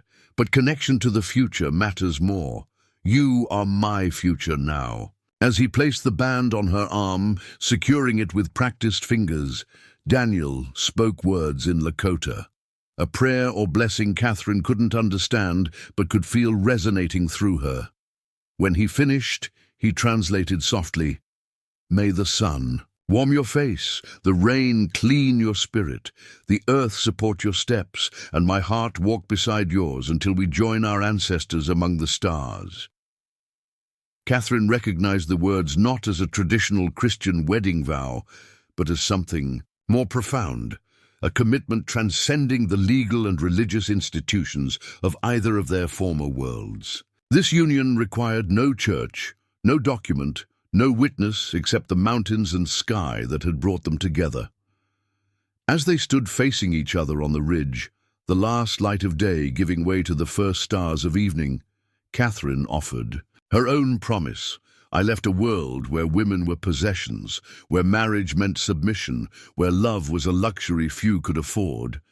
She placed her hand over Daniel's heart. "With you, I found true partnership, genuine respect, and a love born of choice rather than necessity. I vow to honor that gift every day we have together." Their union, forged in the wilderness beyond the reach of society's judgment, was sealed. With a kiss as twilight enveloped the sacred lake valley, whatever challenges lay ahead, winter's inevitable hardships, the remote possibility of Thomas Miller's return, or the uncertain future their children might face, Catherine and Daniel would meet them as they had met all previous trials. Side by side, drawing strength from each other and from the land that had both tested and blessed them. As they made their way back to the lodge in the gathering darkness, Catherine reflected on the extraordinary journey that had brought her to this moment. She had arrived in Montana Territory as Catherine Bennett, a desperate woman seeking security through submission to a husband chosen by circumstance rather than affection. She had fled as Catherine Miller, a battered wife, risking death to escape tyranny. Now she walked these mountains as simply Catherine, partner to Daniel Take's horse, student of the wilderness and architect of her own destiny. The mail-order bride, who had escaped her cruel husband, had done more than merely survive. She had discovered a capacity for courage, resilience, and love that no hardship could diminish and no boundary could contain. Above them, the stars emerged. In their thousands, witnesses to countless human stories throughout time. Among them, Catherine and Daniel's tale was but one thread in the vast tapestry of the American frontier, a testament to the unexpected paths that freedom might take when pursued with unwavering determination and an open heart. Winter descended upon the sacred lake with a fury that surpassed even the previous year's harshness. By mid-November, snow had accumulated to depths that made any journey beyond the immediate vicinity of their lodge nearly impossible without snowshoes. Winds howled down from the mountain peaks, driving ice crystals that could strip exposed skin raw within minutes. Yet inside their improved winter shelter, Catherine and Daniel weathered the season with a confidence born of preparation and shared knowledge. The lodge's redesigned smoke hole prevented the backdrafts that had plagued Daniel's previous winter quarters. The double-walled construction, with an insulating layer of dried grasses between hide coverings, maintained heat more efficiently. Most importantly, their expanded food stores eliminated the desperate hunting trips that had once been necessary during the leanest months. On the harshest days, when venturing outside meant battling blizzard conditions, they occupied themselves With indoor tasks, Catherine working hides into supple leather for spring clothing, Daniel carving tools and weapons from antler and bone with impressive precision. In the evenings they shared stories by firelight. She recounted life in Boston and memories of Sarah. He spoke of Lakota traditions and his childhood before the reservation. It was during one such evening in January that Catherine first suspected she might be carrying a child. The signs were subtle initially, unusual fatigue, slight nausea in the mornings, but familiar from her observations of other women during her Boston years. She kept her suspicion to herself at first, watching and waiting for additional confirmation as the weeks passed. By February, when her certainty had grown, Catherine finally shared the news with Daniel as they lay beside each other in the warmth of their sleeping furs. "I believe I'm with child," she said quietly, placing his hand on her abdomen where the smallest curve had begun to form. "Due perhaps in late summer." Daniel's hand remained still for a moment, then moved in a gentle circle over the spot. His expression in the dim firelight showed a complex mixture of joy, wonder, and concern. "A child of two worlds," he murmured, echoing their earlier conversation about this possibility. Catherine covered his hand with her own. "A child of this place, of the sacred lake, of parents who chose each other freely." Daniel nodded slowly, his initial concern giving way to quiet determination. "We will teach this child the best of both paths." He looked into Catherine's eyes. "And protect from the worst of both." As winter gradually relinquished its grip on the mountains, Catherine's pregnancy progressed without complications. The fresh spring greens and berries provided vital nourishment, and Daniel increased his hunting efforts to ensure she had abundant protein. With characteristic thoroughness, he also gathered specific herbs and roots known among his people to strengthen women expecting children. By May, Catherine's condition was unmistakable. When Jackson made his first trading visit of the new season, he took in her appearance with a knowing glance, but made no comment until Daniel stepped away to inspect the goods the trader had brought. "Territory's changing," Jackson mentioned casually, accepting the cup of tea Catherine offered. "Railroad coming through Butler's Creek by year's end. New settlements are popping up every month." He nodded toward her midsection. "Might be worth considering options beyond these mountains before winter comes again."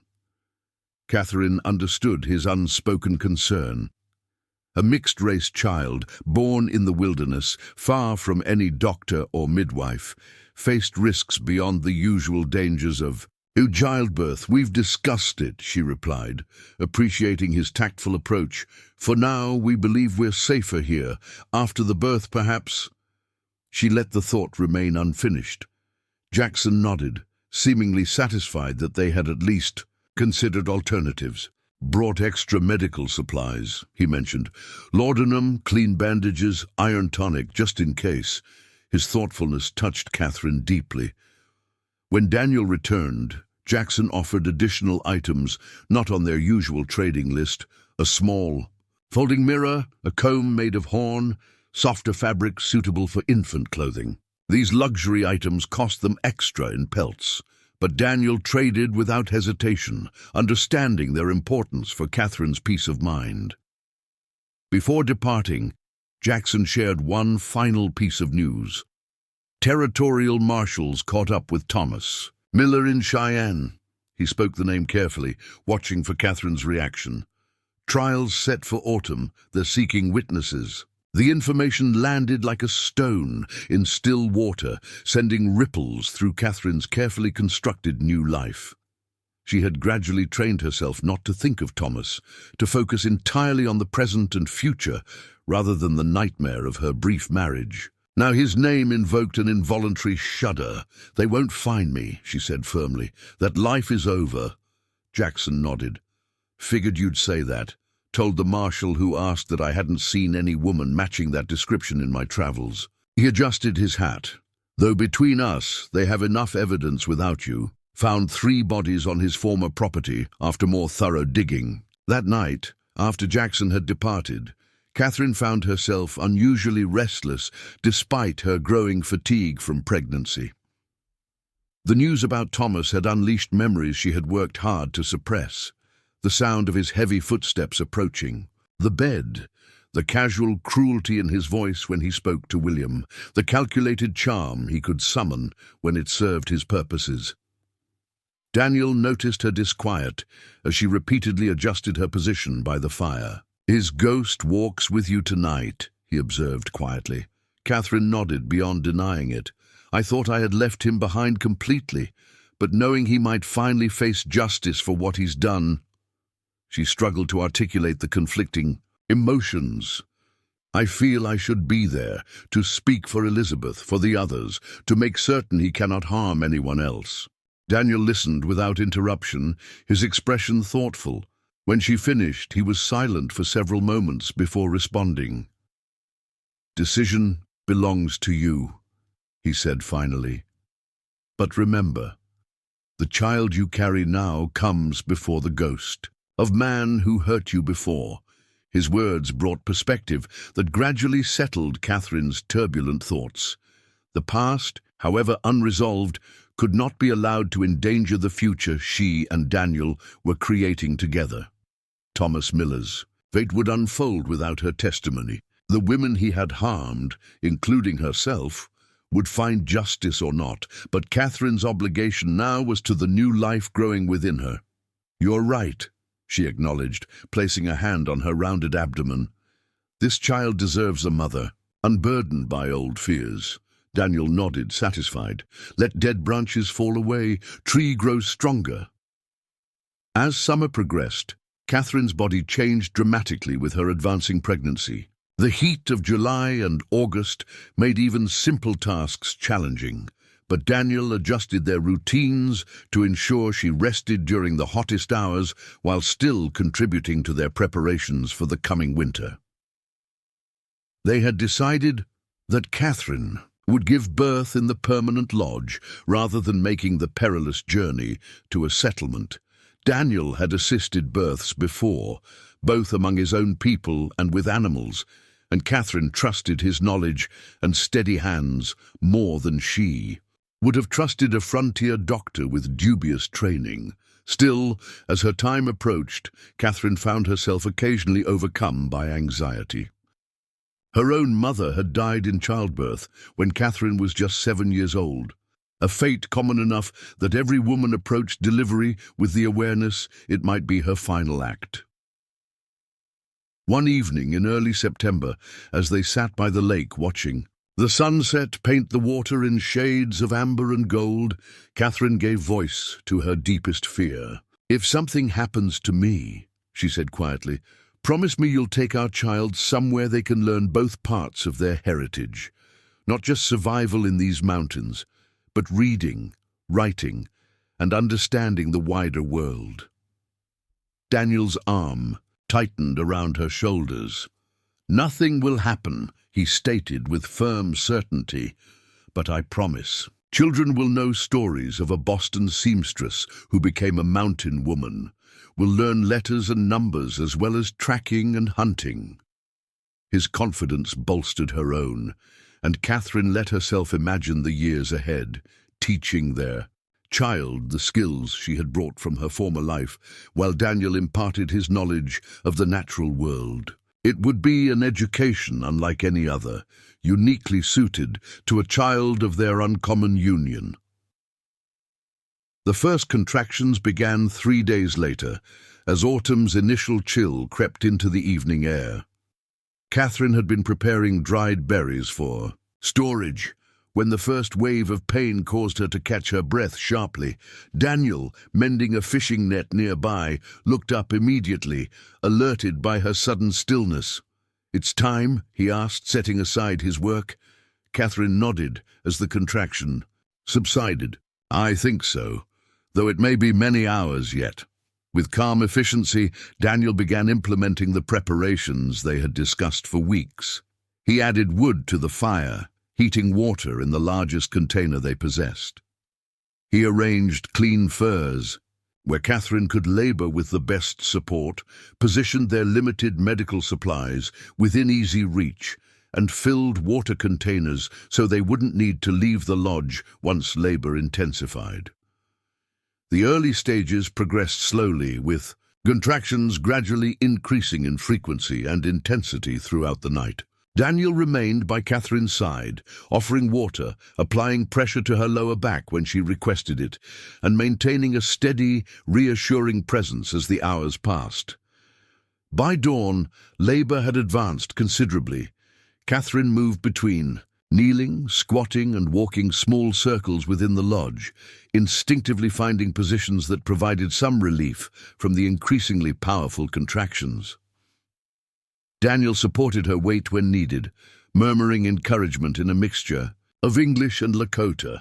When the sun reached its zenith, Catherine entered the most challenging phase of labor. The pain became all-consuming, requiring every ounce of her strength and focus to breathe through each contraction. Daniel's voice became her anchor, his hands providing counter-pressure that made the relentless waves marginally more bearable. "You are a warrior woman now," he told her as she gripped his forearms during a particularly intense contraction. "Fighting the most important battle. Your strength brings new life." His words, spoken with absolute conviction, gave Catherine renewed determination as she approached the final stage. When the urge to push became irresistible, Daniel positioned himself to assist with the delivery, his hands steady despite the enormity of the moment. "I see a child's head," he reported, his voice reflecting wonder rather than concern. "Dark hair like mine."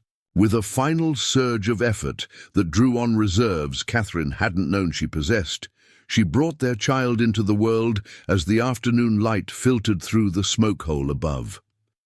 The infant's lusty cry filled the lodge immediately, dispelling any fears about the baby's health. "Daughter," Daniel announced, his voice thick with emotion as he placed the squirming, damp bundle on Catherine's chest. "Strong daughter." Catherine gazed down at the tiny face, taking in the delicate features that somehow managed to reflect both her own and Daniel's heritage. The baby's skin was a shade between her fairness and Daniel's copper tone. Her hair indeed black and abundant, her small fists clenched as though ready to fight for her place in the world. "Elizabeth," Catherine whispered, deciding at that moment to honor Thomas's first wife, whose fate had nearly been her own. "Elizabeth Sarah takes horse."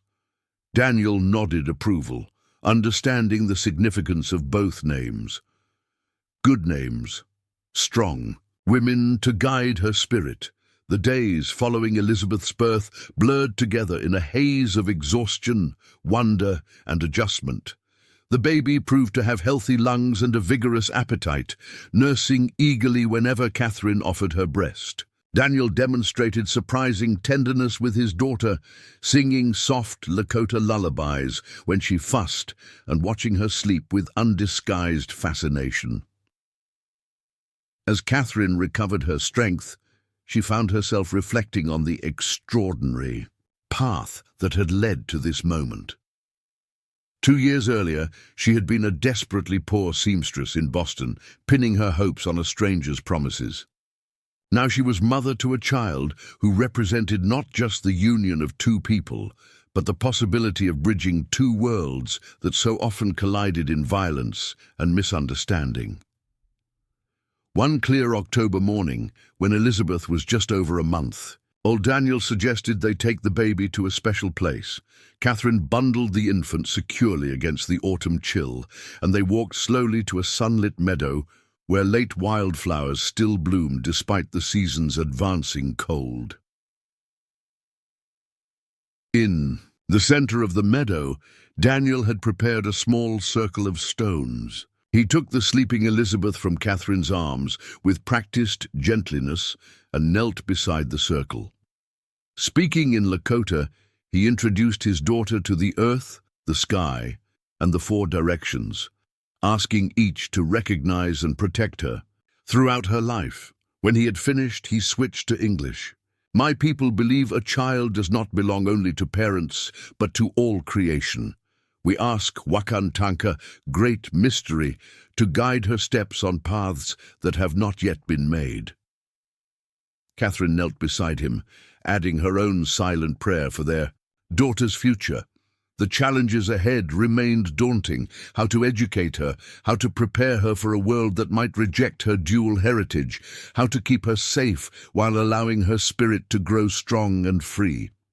Yet, as Elizabeth stirred, in her father's arms, opening dark eyes to gaze at the vast blue sky above, Catherine felt a profound certainty that they had made the right choices. Whatever difficulties awaited, their daughter would face them with the resilience born from both her parents' experiences, Catherine's journey from captivity to freedom, Daniel's determination to honor his traditions while adapting to changing realities. They remained in the meadow until the sun began its westward descent, a family forged not through conventional bonds, but through extraordinary circumstance and deliberate choice. When they finally turned toward home, Catherine noticed fresh tracks in the earth near the forest's edge. A mother elk and calf had passed close by without their awareness, 2 generations moving together through the wilderness, just as they were. A sign, Daniel said, pointing to the tracks with quiet reverence. Elizabeth's spirit is already known to creatures of this land. Catherine smiled, finding comfort in his interpretation. The sacred lake valley had claimed them as its own. First her, then Daniel by choice rather than birth, and now their daughter, the first of a new generation to call this magnificent, challenging place home. As winter approached once again, Catherine sat in the lodge entrance with Elizabeth sleeping against her chest, watching the first snowflakes spiral down from a grey sky. Daniel worked nearby, preparing the final hides before the heavy snows made hunting more difficult. Their third winter in the mountains would be unlike any previous season, filled with the new joys and challenges of raising their daughter in this remote sanctuary. Behind them lay the broken promises, violence, and narrow escapes that had brought them together. Before them stretched an unwritten future, full of possibility despite the constraints of their circumstances. The mail-order bride who had fled her cruel husband had found something few women of any era or background could claim: genuine partnership, meaningful work, and the freedom to define family on her own terms. As the snow began to accumulate, transforming the familiar landscape into a blank canvas of white, Catherine felt Elizabeth stir against her. The baby blinked up at her mother, tiny features solemn as she observed the falling snow for the first time. Daniel set aside his work and joined them, his arm encircling Catherine's shoulders as they watched their daughter experience this new wonder.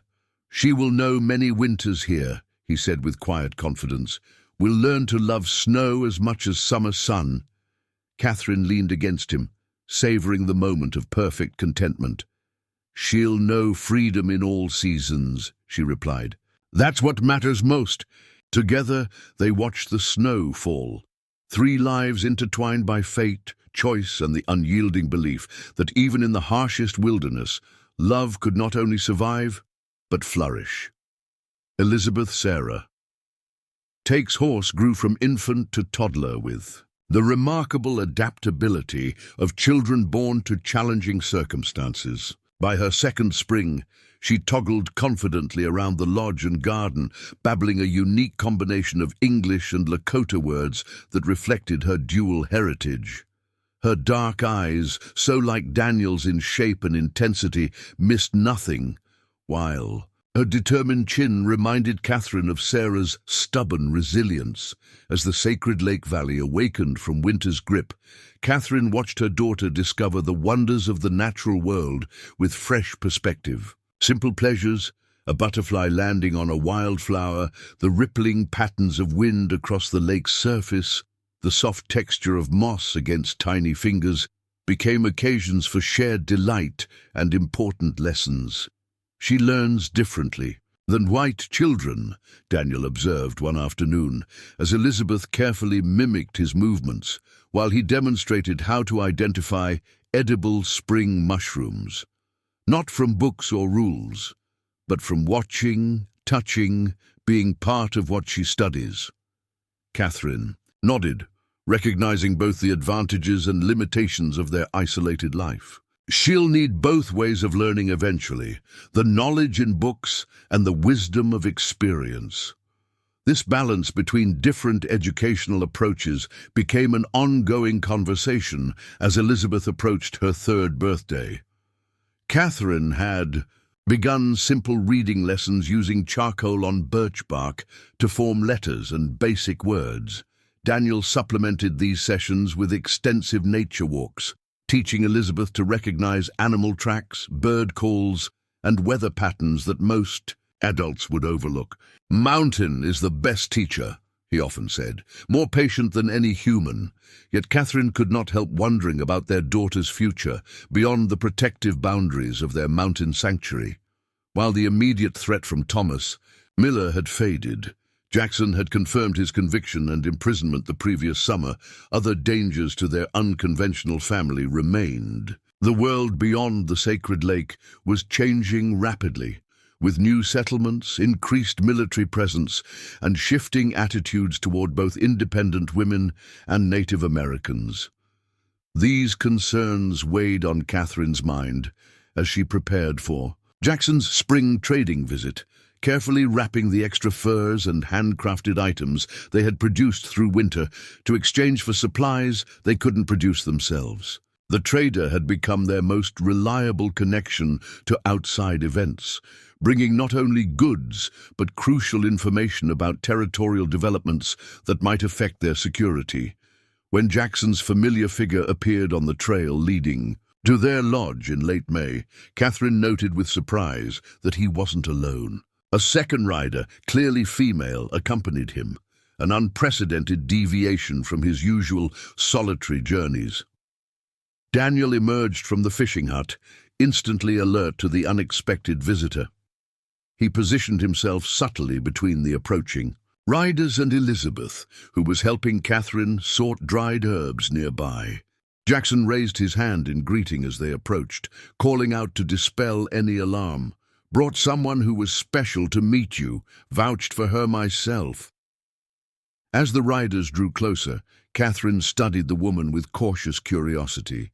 She appeared to be in her 40s, with streaks of grey in her dark blonde hair and a face weathered by sun and wind.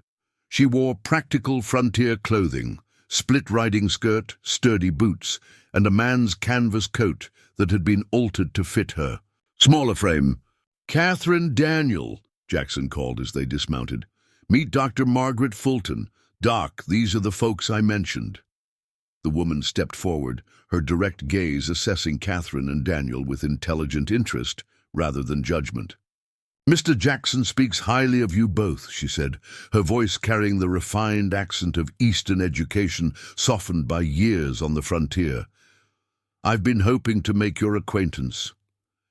Daniel remained watchful, his posture revealing neither welcome nor rejection until he understood more about this unexpected visitor. Catherine stepped forward, Elizabeth now hiding shyly behind her skirts. "You're a physician?" she asked, unable to conceal her surprise. Female doctors were rare, even in Boston. Finding one in Montana Territory seemed almost impossible. "Margaret." Fulton smiled slightly. "Harvard Medical School, class of '68, though I've learned more treating miners, settlers, and Crow patients these past 10 years than any university could teach." Her gaze shifted to Elizabeth's partially hidden face. "And this must be the young lady I've heard about." Jackson cleared his throat. "Doc Fulton set up practice in Butler's Creek. Been there 8 months now. She's different from most sawbones around these parts." "Different how?" Daniel asked, speaking for the first time. Margaret met his question directly. "I treat all patients regardless of race or circumstance. I don't ask questions about people's pasts, and I believe knowledge about medicine, including Women's medicine and native healing practices should be shared, not hoarded. She reached into her saddlebag, withdrawing a small packet wrapped in oilcloth. I've brought a vaccine for the child. Smallpox has been reported in settlements 2 valleys over. The mention of smallpox changed the atmosphere immediately. Daniel had witnessed firsthand the devastation such epidemics brought to native communities, while Catherine had seen quarantine flags throughout Boston neighborhoods during her childhood. Both understood the seriousness of the threat to Elizabeth, who had no immunity and no access to conventional medical care. "Why would you do this?" Catherine asked, not rejecting the offer but needing to understand the doctor's motives. Margaret's expression softened slightly. Mr. Jackson mentioned a child living in isolation who wouldn't otherwise have access to protection. That's enough reason. She paused, then added, "I also know what it's like to build a life outside society's expectations. Those who make unconventional choices should support one another when possible." Something in her tone suggested personal experience with being judged or excluded. Catherine found herself warming to this forthright woman who had traveled a difficult path herself to practice medicine on the frontier. After consulting briefly with Daniel, Catherine invited their visitors to share a meal while they discussed the doctor's offer. As they ate fresh-caught trout and spring greens, Margaret explained the vaccination process and answered their questions with patient detail. Elizabeth gradually overcame her shyness, fascinated by the doctor's stethoscope, which Margaret allowed her to handle under supervision. "She's remarkably healthy," the doctor observed, as Elizabeth returned to playing nearby. "Strong lungs, good color, proper development for her age. You've done well in challenging circumstances." The simple acknowledgement of their success as parents brought unexpected emotion to Catherine's throat. Since Elizabeth's birth, they had relied entirely on their combined knowledge and instincts, with no outside validation of their choices. When the meal concluded, Catherine and Daniel agreed to accept the vaccination. Margaret performed the procedure with gentle efficiency, distracting Elizabeth with stories about the eagle she had once treated for a broken wing. The child whimpered at the small scratch, but remained brave, prompted by Daniel's quiet assurance that she was showing warrior courage. After tending to Elizabeth, Margaret shared information about recent developments that might affect their isolated family. The railroad had indeed reached Butler's Creek, bringing increased settlement and commerce to the region. The territorial governor had implemented new policies regarding land claims that could eventually impact even remote areas like the sacred Lake Valley. Most significantly for their situation, federal troops had established a larger presence following conflicts with certain Lakota bands further east. While the sacred lake remained well outside regular patrol routes, increased military activity meant greater risk of accidental discovery. "The mountains won't protect you forever," Margaret said frankly as they discussed these changes. "Sooner or later, decisions will need to be made about Elizabeth's education, about how you'll secure legal standing for your family." Daniel's expression revealed his discomfort with these practical concerns that threatened their hard-won peace. "We have time yet," he said. "Elizabeth is still young." Margaret nodded, respecting his perspective while maintaining her practical viewpoint. "True enough for now, but children grow quickly, and the world doesn't wait for us to be ready for its changes." Before departing late that afternoon, Margaret left them with additional medical supplies, a small book of children's stories for Elizabeth, and an offer that would dramatically alter their isolated existence. "I've purchased land outside Butler's Creek," she explained. 20 acres with good water backing against forest that connects eventually to these mountains. There's a second cabin on the property." She looked between Catherine and Daniel. "It needs work, but it would provide a place for your family when you need to access town without drawing undue attention." The offer was both generous and strategic, a potential foothold in the world beyond their mountain refuge that wouldn't require abandoning their primary home. Catherine could see Daniel weighing the implications, his natural caution battling with pragmatic recognition of future necessities. "Why would you offer this?" he asked, his tone indicating this wasn't simple rejection, but genuine need to understand. "Motives." Margaret considered her response carefully. "Partly professional ethics. I've taken an oath to preserve health and prevent suffering. Having a safe place to bring Elizabeth for medical care if needed could be crucial." She glanced toward the child who was now dozing in Catherine's lap. "After the excitement of the day, and partly personal conviction that families like yours represent the true future of these territories, whether others recognize it yet or not." When Jackson and Margaret departed, promising to return in late summer, Catherine and Daniel found themselves confronting possibilities that had seemed distant theoretical concerns just days earlier. The doctor's visit had forced them to acknowledge that their carefully constructed sanctuary couldn't remain entirely separate from the rapidly changing world beyond. That evening, as Elizabeth slept peacefully, they sat beside the lake discussing the decision before them. The water's surface reflected the emerging stars, creating the illusion of infinite light above and below, appropriate backdrop for contemplating expansive choices. "What do you think?" Catherine asked, knowing Daniel's deeper reservations about re-engaging with the world that had rejected his people so thoroughly. He was silent for a long moment, his profile strong against the darkening sky. "Doctor speaks truth about future needs," he acknowledged finally. "Elizabeth cannot grow only in the mountains if she is to survive when we are gone." The thought of their mortality, rarely discussed but ever present in their precarious existence, hung between them. No parent could guarantee their presence throughout a child's life, but their isolated circumstances magnified the risks should Elizabeth lose either or both of them prematurely. The second cabin could be just a beginning point, Catherine suggested, a place to gradually introduce her to wider experiences without abandoning what we've built here. Daniel nodded slowly. "Sacred Lake will always be your true home, but a smart fox has more than one den." With characteristic thoroughness, they spent the following weeks developing a plan to explore Margaret's offer while maintaining their primary residence in the mountains. Daniel would make an initial journey to examine the property, assess its security and proximity to potential allies or threats.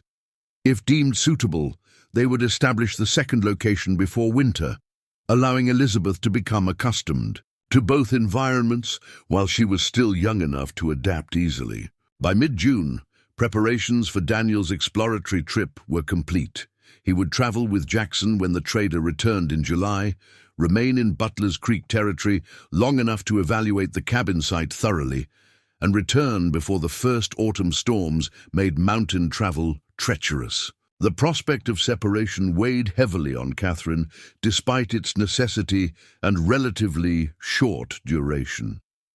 Since her rescue in the mountains, she and Daniel had rarely been apart for more than a day's hunting trip.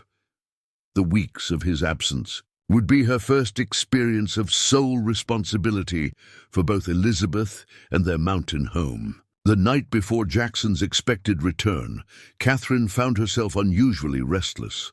After Elizabeth had fallen asleep, she stepped outside the lodge to gaze at the star-filled sky, seeking perspective in its vastness. Daniel joined her silently, his hand finding hers in the darkness. "You worry," he observed simply. "Not about managing here," Catherine clarified. "I know what needs to be done, but the world you're traveling into, it's changed for both of us." She turned to face him. "What if someone recognizes you as a Lakota? Who's left the reservation?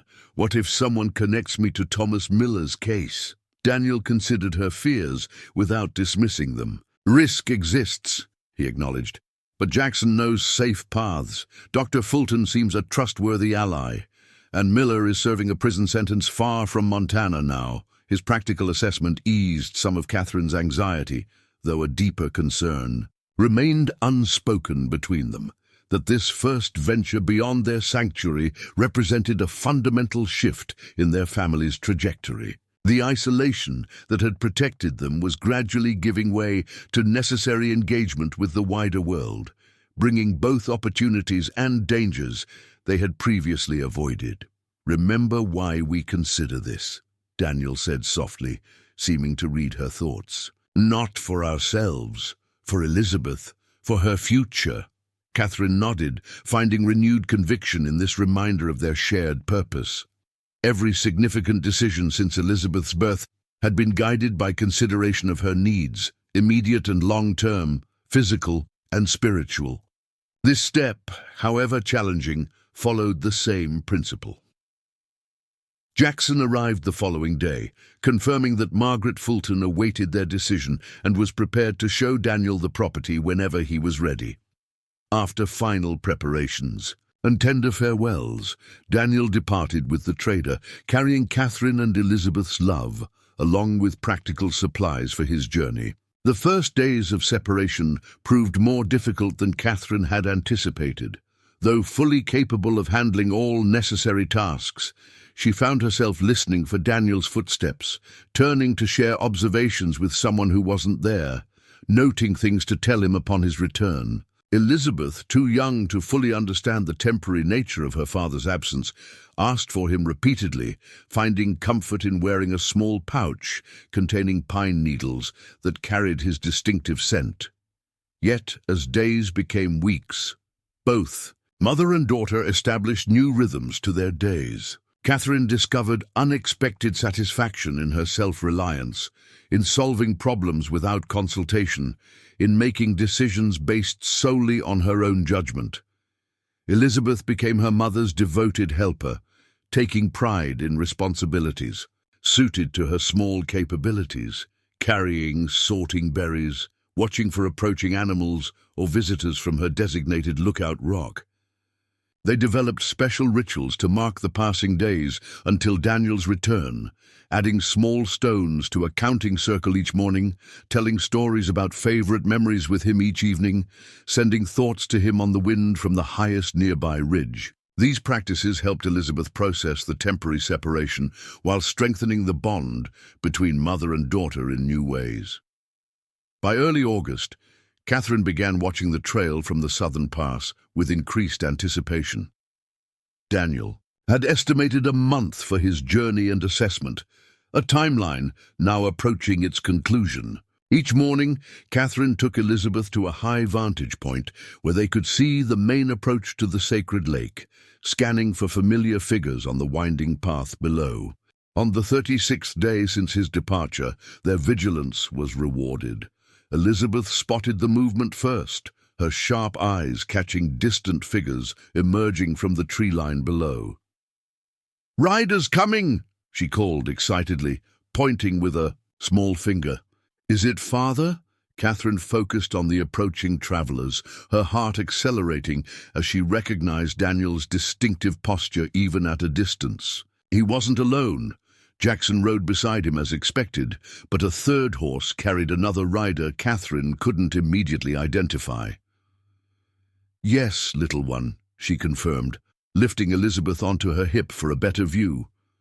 "Your father has returned to us, and it seems he's brought company." As they descended from their observation point to welcome the travelers, Catherine felt both joy at Daniel's safe return and curiosity about the unknown visitor accompanying him.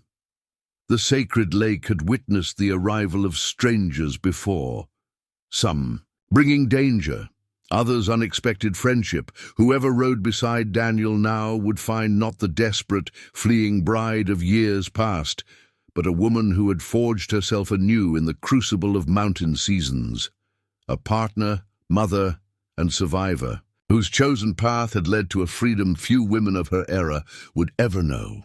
Catherine took Elizabeth's hand and walked forward to meet whatever new chapter awaited their unconventional family, strengthened by the knowledge that every previous challenge had ultimately led them toward deeper connection and more authentic lives.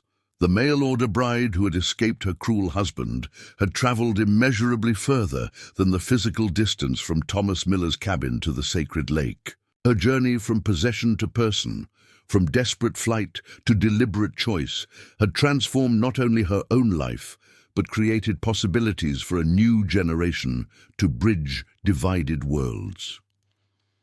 As Daniel dismounted and strode toward them, his face alight with the joy of reunion, Catherine knew with bone-deep certainty that whatever changes lay ahead, the family they had created against all odds would face them together. Not as refugees from the past, but as pioneers of a more hopeful future.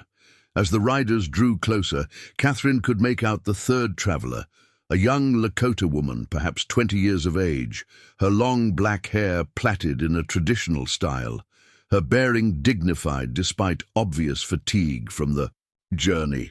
She rode astride like a man rather than side-saddle, managing her horse with practiced ease even on the difficult mountain trail.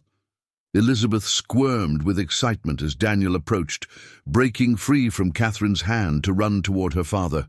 He swung down from his horse in one fluid motion, catching his daughter mid-stride and lifting her high above his head before bringing her close for a proper embrace. The child's delighted laughter echoed across the clearing, a sound of pure joy that made even Jackson smile beneath his grizzled beard. After greeting Elizabeth, Daniel approached Catherine with the measured steps of a man returning to his center. They embraced without words, the pressure of his arms conveying everything necessary about his relief at their reunion. When they separated, Catherine could see new lines around his eyes, not from physical hardship, but from whatever experiences he had encountered in the world beyond their sanctuary. "You've brought a guest," she observed, glancing toward the young woman who remained mounted, watching their reunion with respectful distance. Daniel nodded. "My sister's daughter, Anna Red Willow. She sought me at Crow Agency after leaving Pine Ridge." The unexpected family connection surprised Catherine. Though Daniel had spoken of his sister, who had remained on the reservation, he had assumed all contact with his relatives had been severed years ago. Anna dismounted gracefully, approaching, with the cautious steps of someone entering unfamiliar territory. Up close, Catherine could see the family resemblance, the same high cheekbones and thoughtful eyes that characterized Daniel's features, though the young woman's face was unmarked by the scar that distinguished her uncle. "Anna needs a safe place," Daniel explained, keeping his voice low enough that Elizabeth, now thoroughly occupied with examining Jackson's pack mules, couldn't overhear. "Soldier at a reservation school tried to force himself on her. She fought back. Now they call a hostile Indian with violent tendencies." Catherine's jaw tightened at the familiar story, another woman punished for defending herself against male aggression. "She's welcome here for as long as she needs," she said without hesitation. The relief in Anna's expression was subtle but unmistakable. She inclined her head slightly toward Catherine. "Thank you, Aunt," she said in careful English. "Uncle Daniel says you understand what it means to start a new life away from danger." The simple acknowledgement of their shared experience, separated by culture and circumstance, but united by the fundamental struggle for safety and dignity, formed an immediate bond between the two women. Catherine reached out, briefly clasping Anna's hand in both of hers. "Come inside," she invited. "You must be exhausted from the journey." As they settled in the lodge with food and fresh water, Daniel shared details of his expedition to Butler's Creek. The cabin Dr. Fulton had offered indeed existed, situated on a wooded hillside with good defensive positioning and multiple escape routes if needed. The structure required repairs, but had sound bones, a solid stone chimney, a well that hadn't run dry even in drought years, and foundations that hadn't shifted despite severe weather. More importantly, Daniel had assessed the social landscape around Butler's Creek. The railroad had brought the expected influx of newcomers, but many were families seeking fresh starts rather than single men chasing quick fortunes. Dr. Fulton had established a respected standing in the community, despite initial resistance to a female physician. Her recommendation carried weight among the more progressive residents. Doctor introduced me as a Sioux scout who guided her safely through hostile territory last year, Daniel explained. Said I saved her life during the blizzard. People who trust her accepted story without questions. This fabricated history provided Daniel with plausible reasons to be seen occasionally in Butler's Creek without raising suspicion. Combined with the relative isolation of Dr. Fulton's property, it created the possibility of cautious engagement with civilization without sacrificing their mountain sanctuary. And what of Thomas Miller? Catherine asked, the question she had held back finally emerging. Did you hear anything about him? Daniel exchanged glances with Jackson before responding. Miller escaped during prison transfer 3 months ago. Marshals believe he headed north toward Canadian territories. The news landed like ice water in Catherine's veins.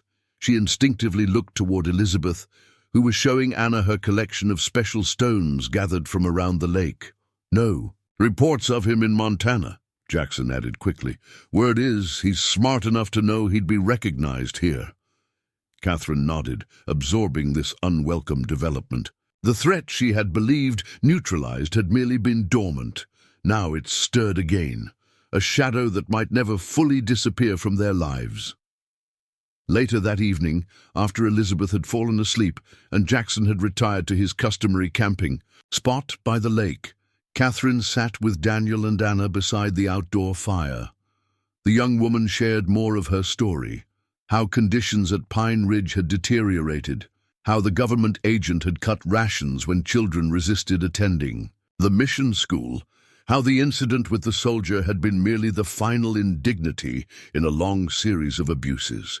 I remembered stories of my uncle who chose mountains over reservation, Anna explained, her gaze fixed on the dancing flames.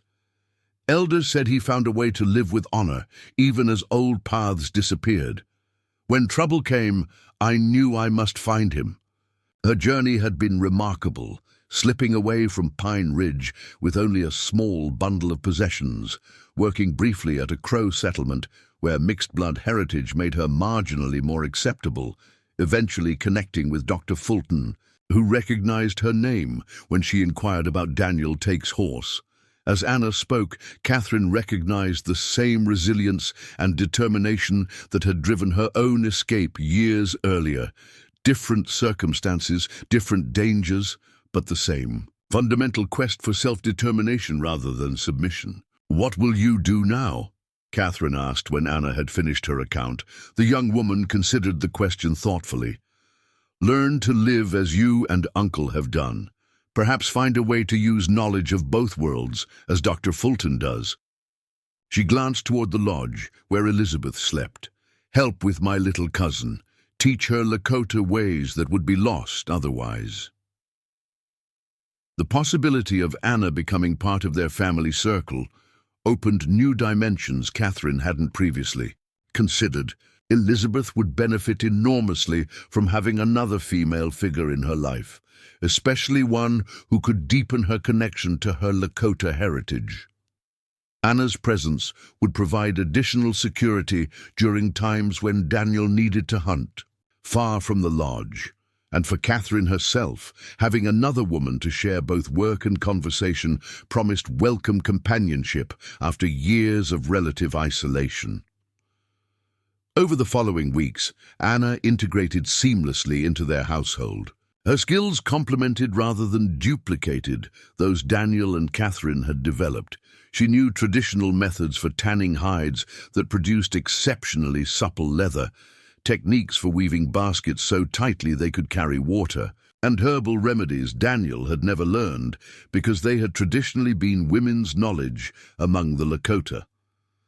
Most significantly for their future plans, Anna possessed formal education from the reservation school. Despite the traumatic circumstances of her learning, she could read and write in English, perform basic calculations, and had been exposed to American history, geography, and literature, however biased the presentation.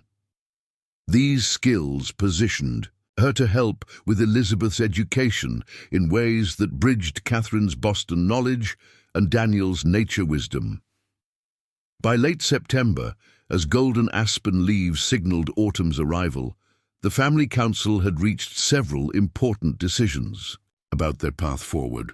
They would maintain the Sacred Lake property as their primary residence, but prepare the Butler's Creek cabin as a secondary location for winter emergencies, access to medical care, and eventually Elizabeth's more formal education. Anna would remain with them permanently, formally adopted into their family circle according to Lakota tradition. In the Butler's Creek community, she would be presented as Catherine's distant cousin, providing a plausible explanation for her presence and creating additional flexibility for family members to move between the two locations as needed. The news of Thomas Miller's escape necessitated enhanced security measures, but they refused to let fear dominate their decisions. They would remain vigilant, maintain Jackson and Dr. Fulton as information sources about regional developments, and prepare Elizabeth with age-appropriate awareness of potential dangers without burdening her with adult concerns. As these plans took shape, an unexpected opportunity arose through Anna's connections with the Crow settlement where she had temporarily resided. A respected elder there sought Catherine's assistance with a delicate matter. His granddaughter was to marry a white settler, and he wished to present her with a wedding dress that honored both cultural traditions. Having heard of Catherine's skill with needle and thread, he offered generous payment in trade goods for this special commission. The project rekindled Catherine's passion for creative sewing, dormant since her Boston days. Working with materials Jackson procured on his next trading journey, fine cotton, silk ribbons, glass beads, she designed a garment that incorporated traditional Crow beadwork patterns with fashionable American styling. The process absorbed her autumn evenings, providing both artistic satisfaction and the beginning of potential income beyond the furs and crafts they typically traded. When the finished dress was delivered and enthusiastically received, word spread through neighboring settlements about the woman in the mountains who could create clothing honoring multiple traditions. Other commissions followed. A ceremonial shirt for a Blackfeet man who conducted business with white traders, baptismal gowns for mixed heritage twins born to a rancher's family, mourning clothes for a widow who honored both her late Shoshone husband's customs and her own Methodist upbringing. This unexpected development added another dimension to their evolving family enterprise. Catherine's sewing skills, Daniel's hunting and guiding expertise, and Anna's cultural knowledge combined to create modest but sustainable connections to the wider community without requiring them to abandon their mountain sanctuary or compromise their independence. By late October, with snow already dusting the highest peaks, they made their first family journey to inspect the Butler's Creek cabin. Elizabeth, riding before Daniel on his horse, marveled at the changing landscape as they descended from the alpine environment of the Sacred Lake to the more temperate valley below.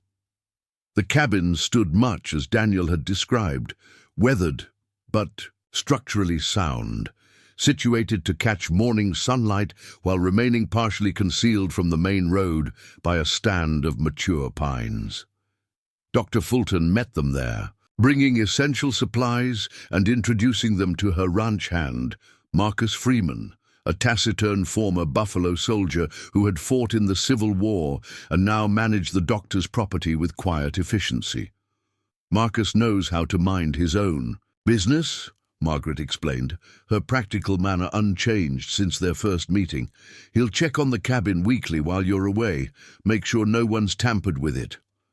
Freeman nodded acknowledgement of this arrangement, showing no curiosity about the unusual family beyond professional courtesy. His dark eyes, shrewd and observant beneath grey-streaked hair, evaluated the property's defensive possibilities rather than the people he was charged with protecting.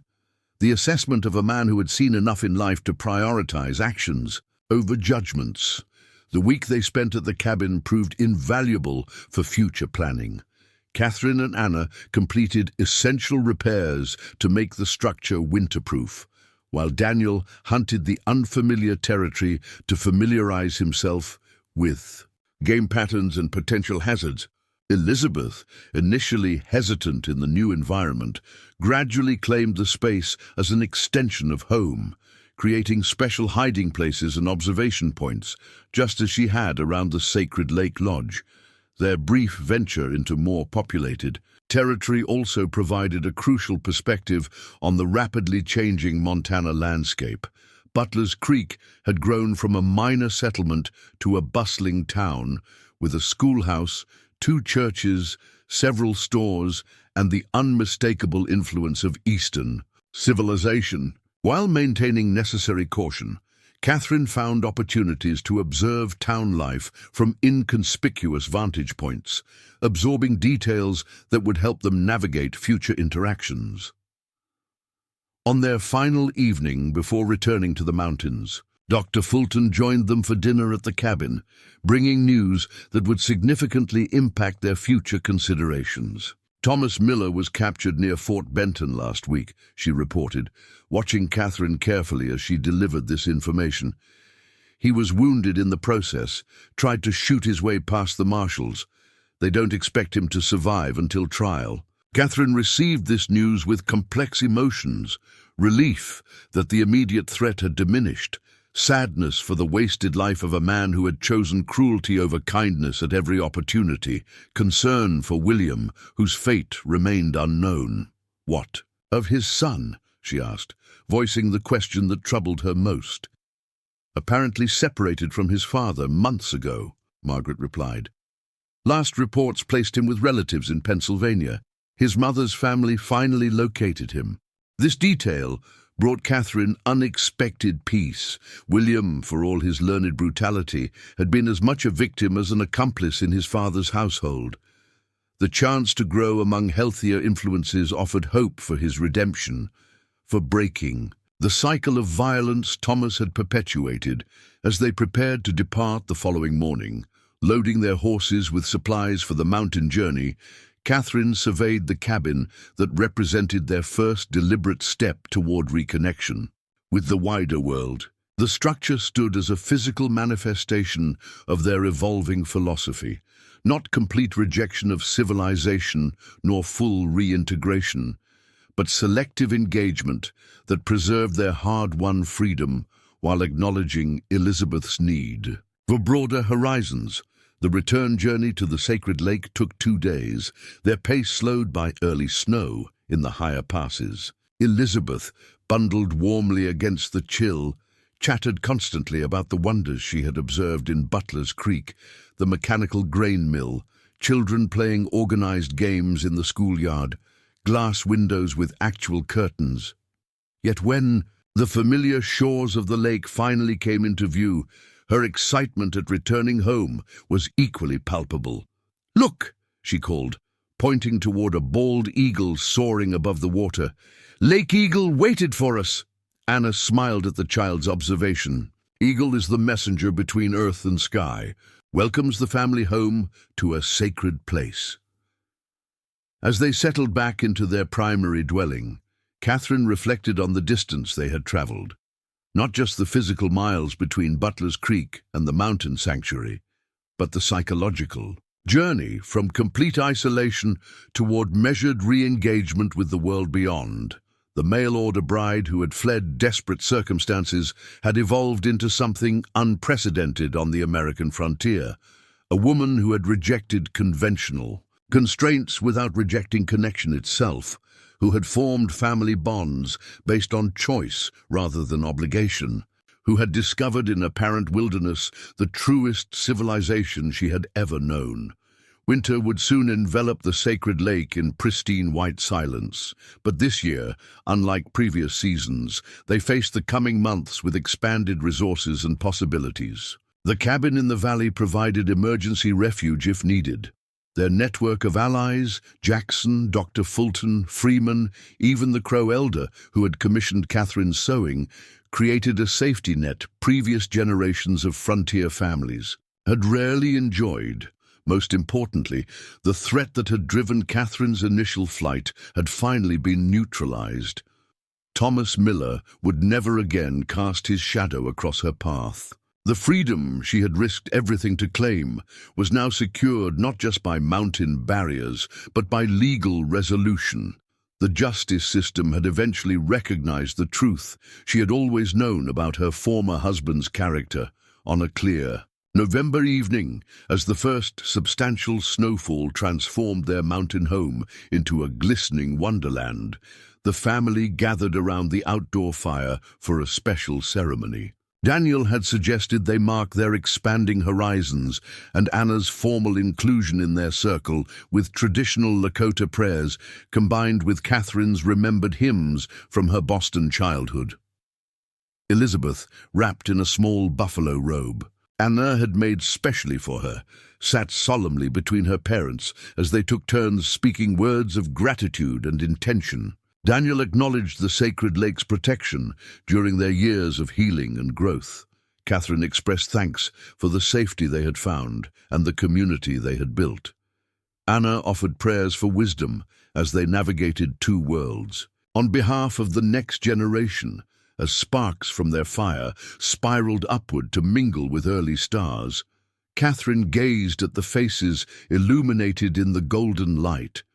Daniel's strength tempered by hard-earned wisdom, Anna's youthful determination, already maturing into quiet confidence, Elizabeth's perfect innocence, gradually absorbing the best elements of multiple heritages. This was her true wedding, Catherine realized, not the loveless legal ceremony that had bound her to Thomas Miller, but this moment of perfect belonging. Among people who had chosen each other deliberately, who had created family from shared values rather than mere circumstance or obligation. The mail-order bride had escaped her cruel husband, had been hunted through mountains, had found unexpected salvation through a Sioux stranger's compassion. But the greater miracle lay in what had followed that initial rescue, the gradual discovery that freedom wasn't merely absence of constraint, but presence of authentic choice, that safety wasn't isolation, but carefully cultivated connection with worthy allies, that family could transcend blood and boundary to embrace the fullest expression of human potential. As the fire burned low and the first stars brightened against the darkening sky, Catherine understood with sudden clarity that her journey had never been solely about escape. It had been about finding her true destination, this unconventional family, this sacred place, this life built on her own terms. The mountains had indeed saved her, as had the extraordinary man who called them home. But her most profound salvation had come through her own courage, to imagine and create a life unimagined by the desperate young woman who had once answered a stranger's advertisement with trembling hope. That mail-order bride was gone forever, transformed through hardship and healing into someone stronger, wiser, and immeasurably more free. In her place stood Catherine of the Sacred Lake, partner, mother, artisan, survivor, ready to face whatever challenges the changing frontier might bring, secure in the knowledge that her chosen family would meet them together. As snow continued to fall around their mountain sanctuary, Catherine gathered Elizabeth into her arms and led her family into the warmth of their lodge, leaving footprints that would be covered by mourning, temporary marks on an enduring landscape that had witnessed their remarkable journey from desperation to deliverance, from flight to belonging, from mail-order bride to mountain matriarch. This story of their beginning would always remain part of their history, but it no longer defined their future. That unwritten path stretched before them now, as vast and promising as the Western Territories themselves, a journey of their own making, step by deliberate step, season by changing season, choice by conscious choice. Up next, you've got two More standout stories right on your screen. If this one hits the mark, you won't want to pass these up. Just click and check them out. And don't forget to subscribe and turn on the notification bell so you don't miss any upload from us.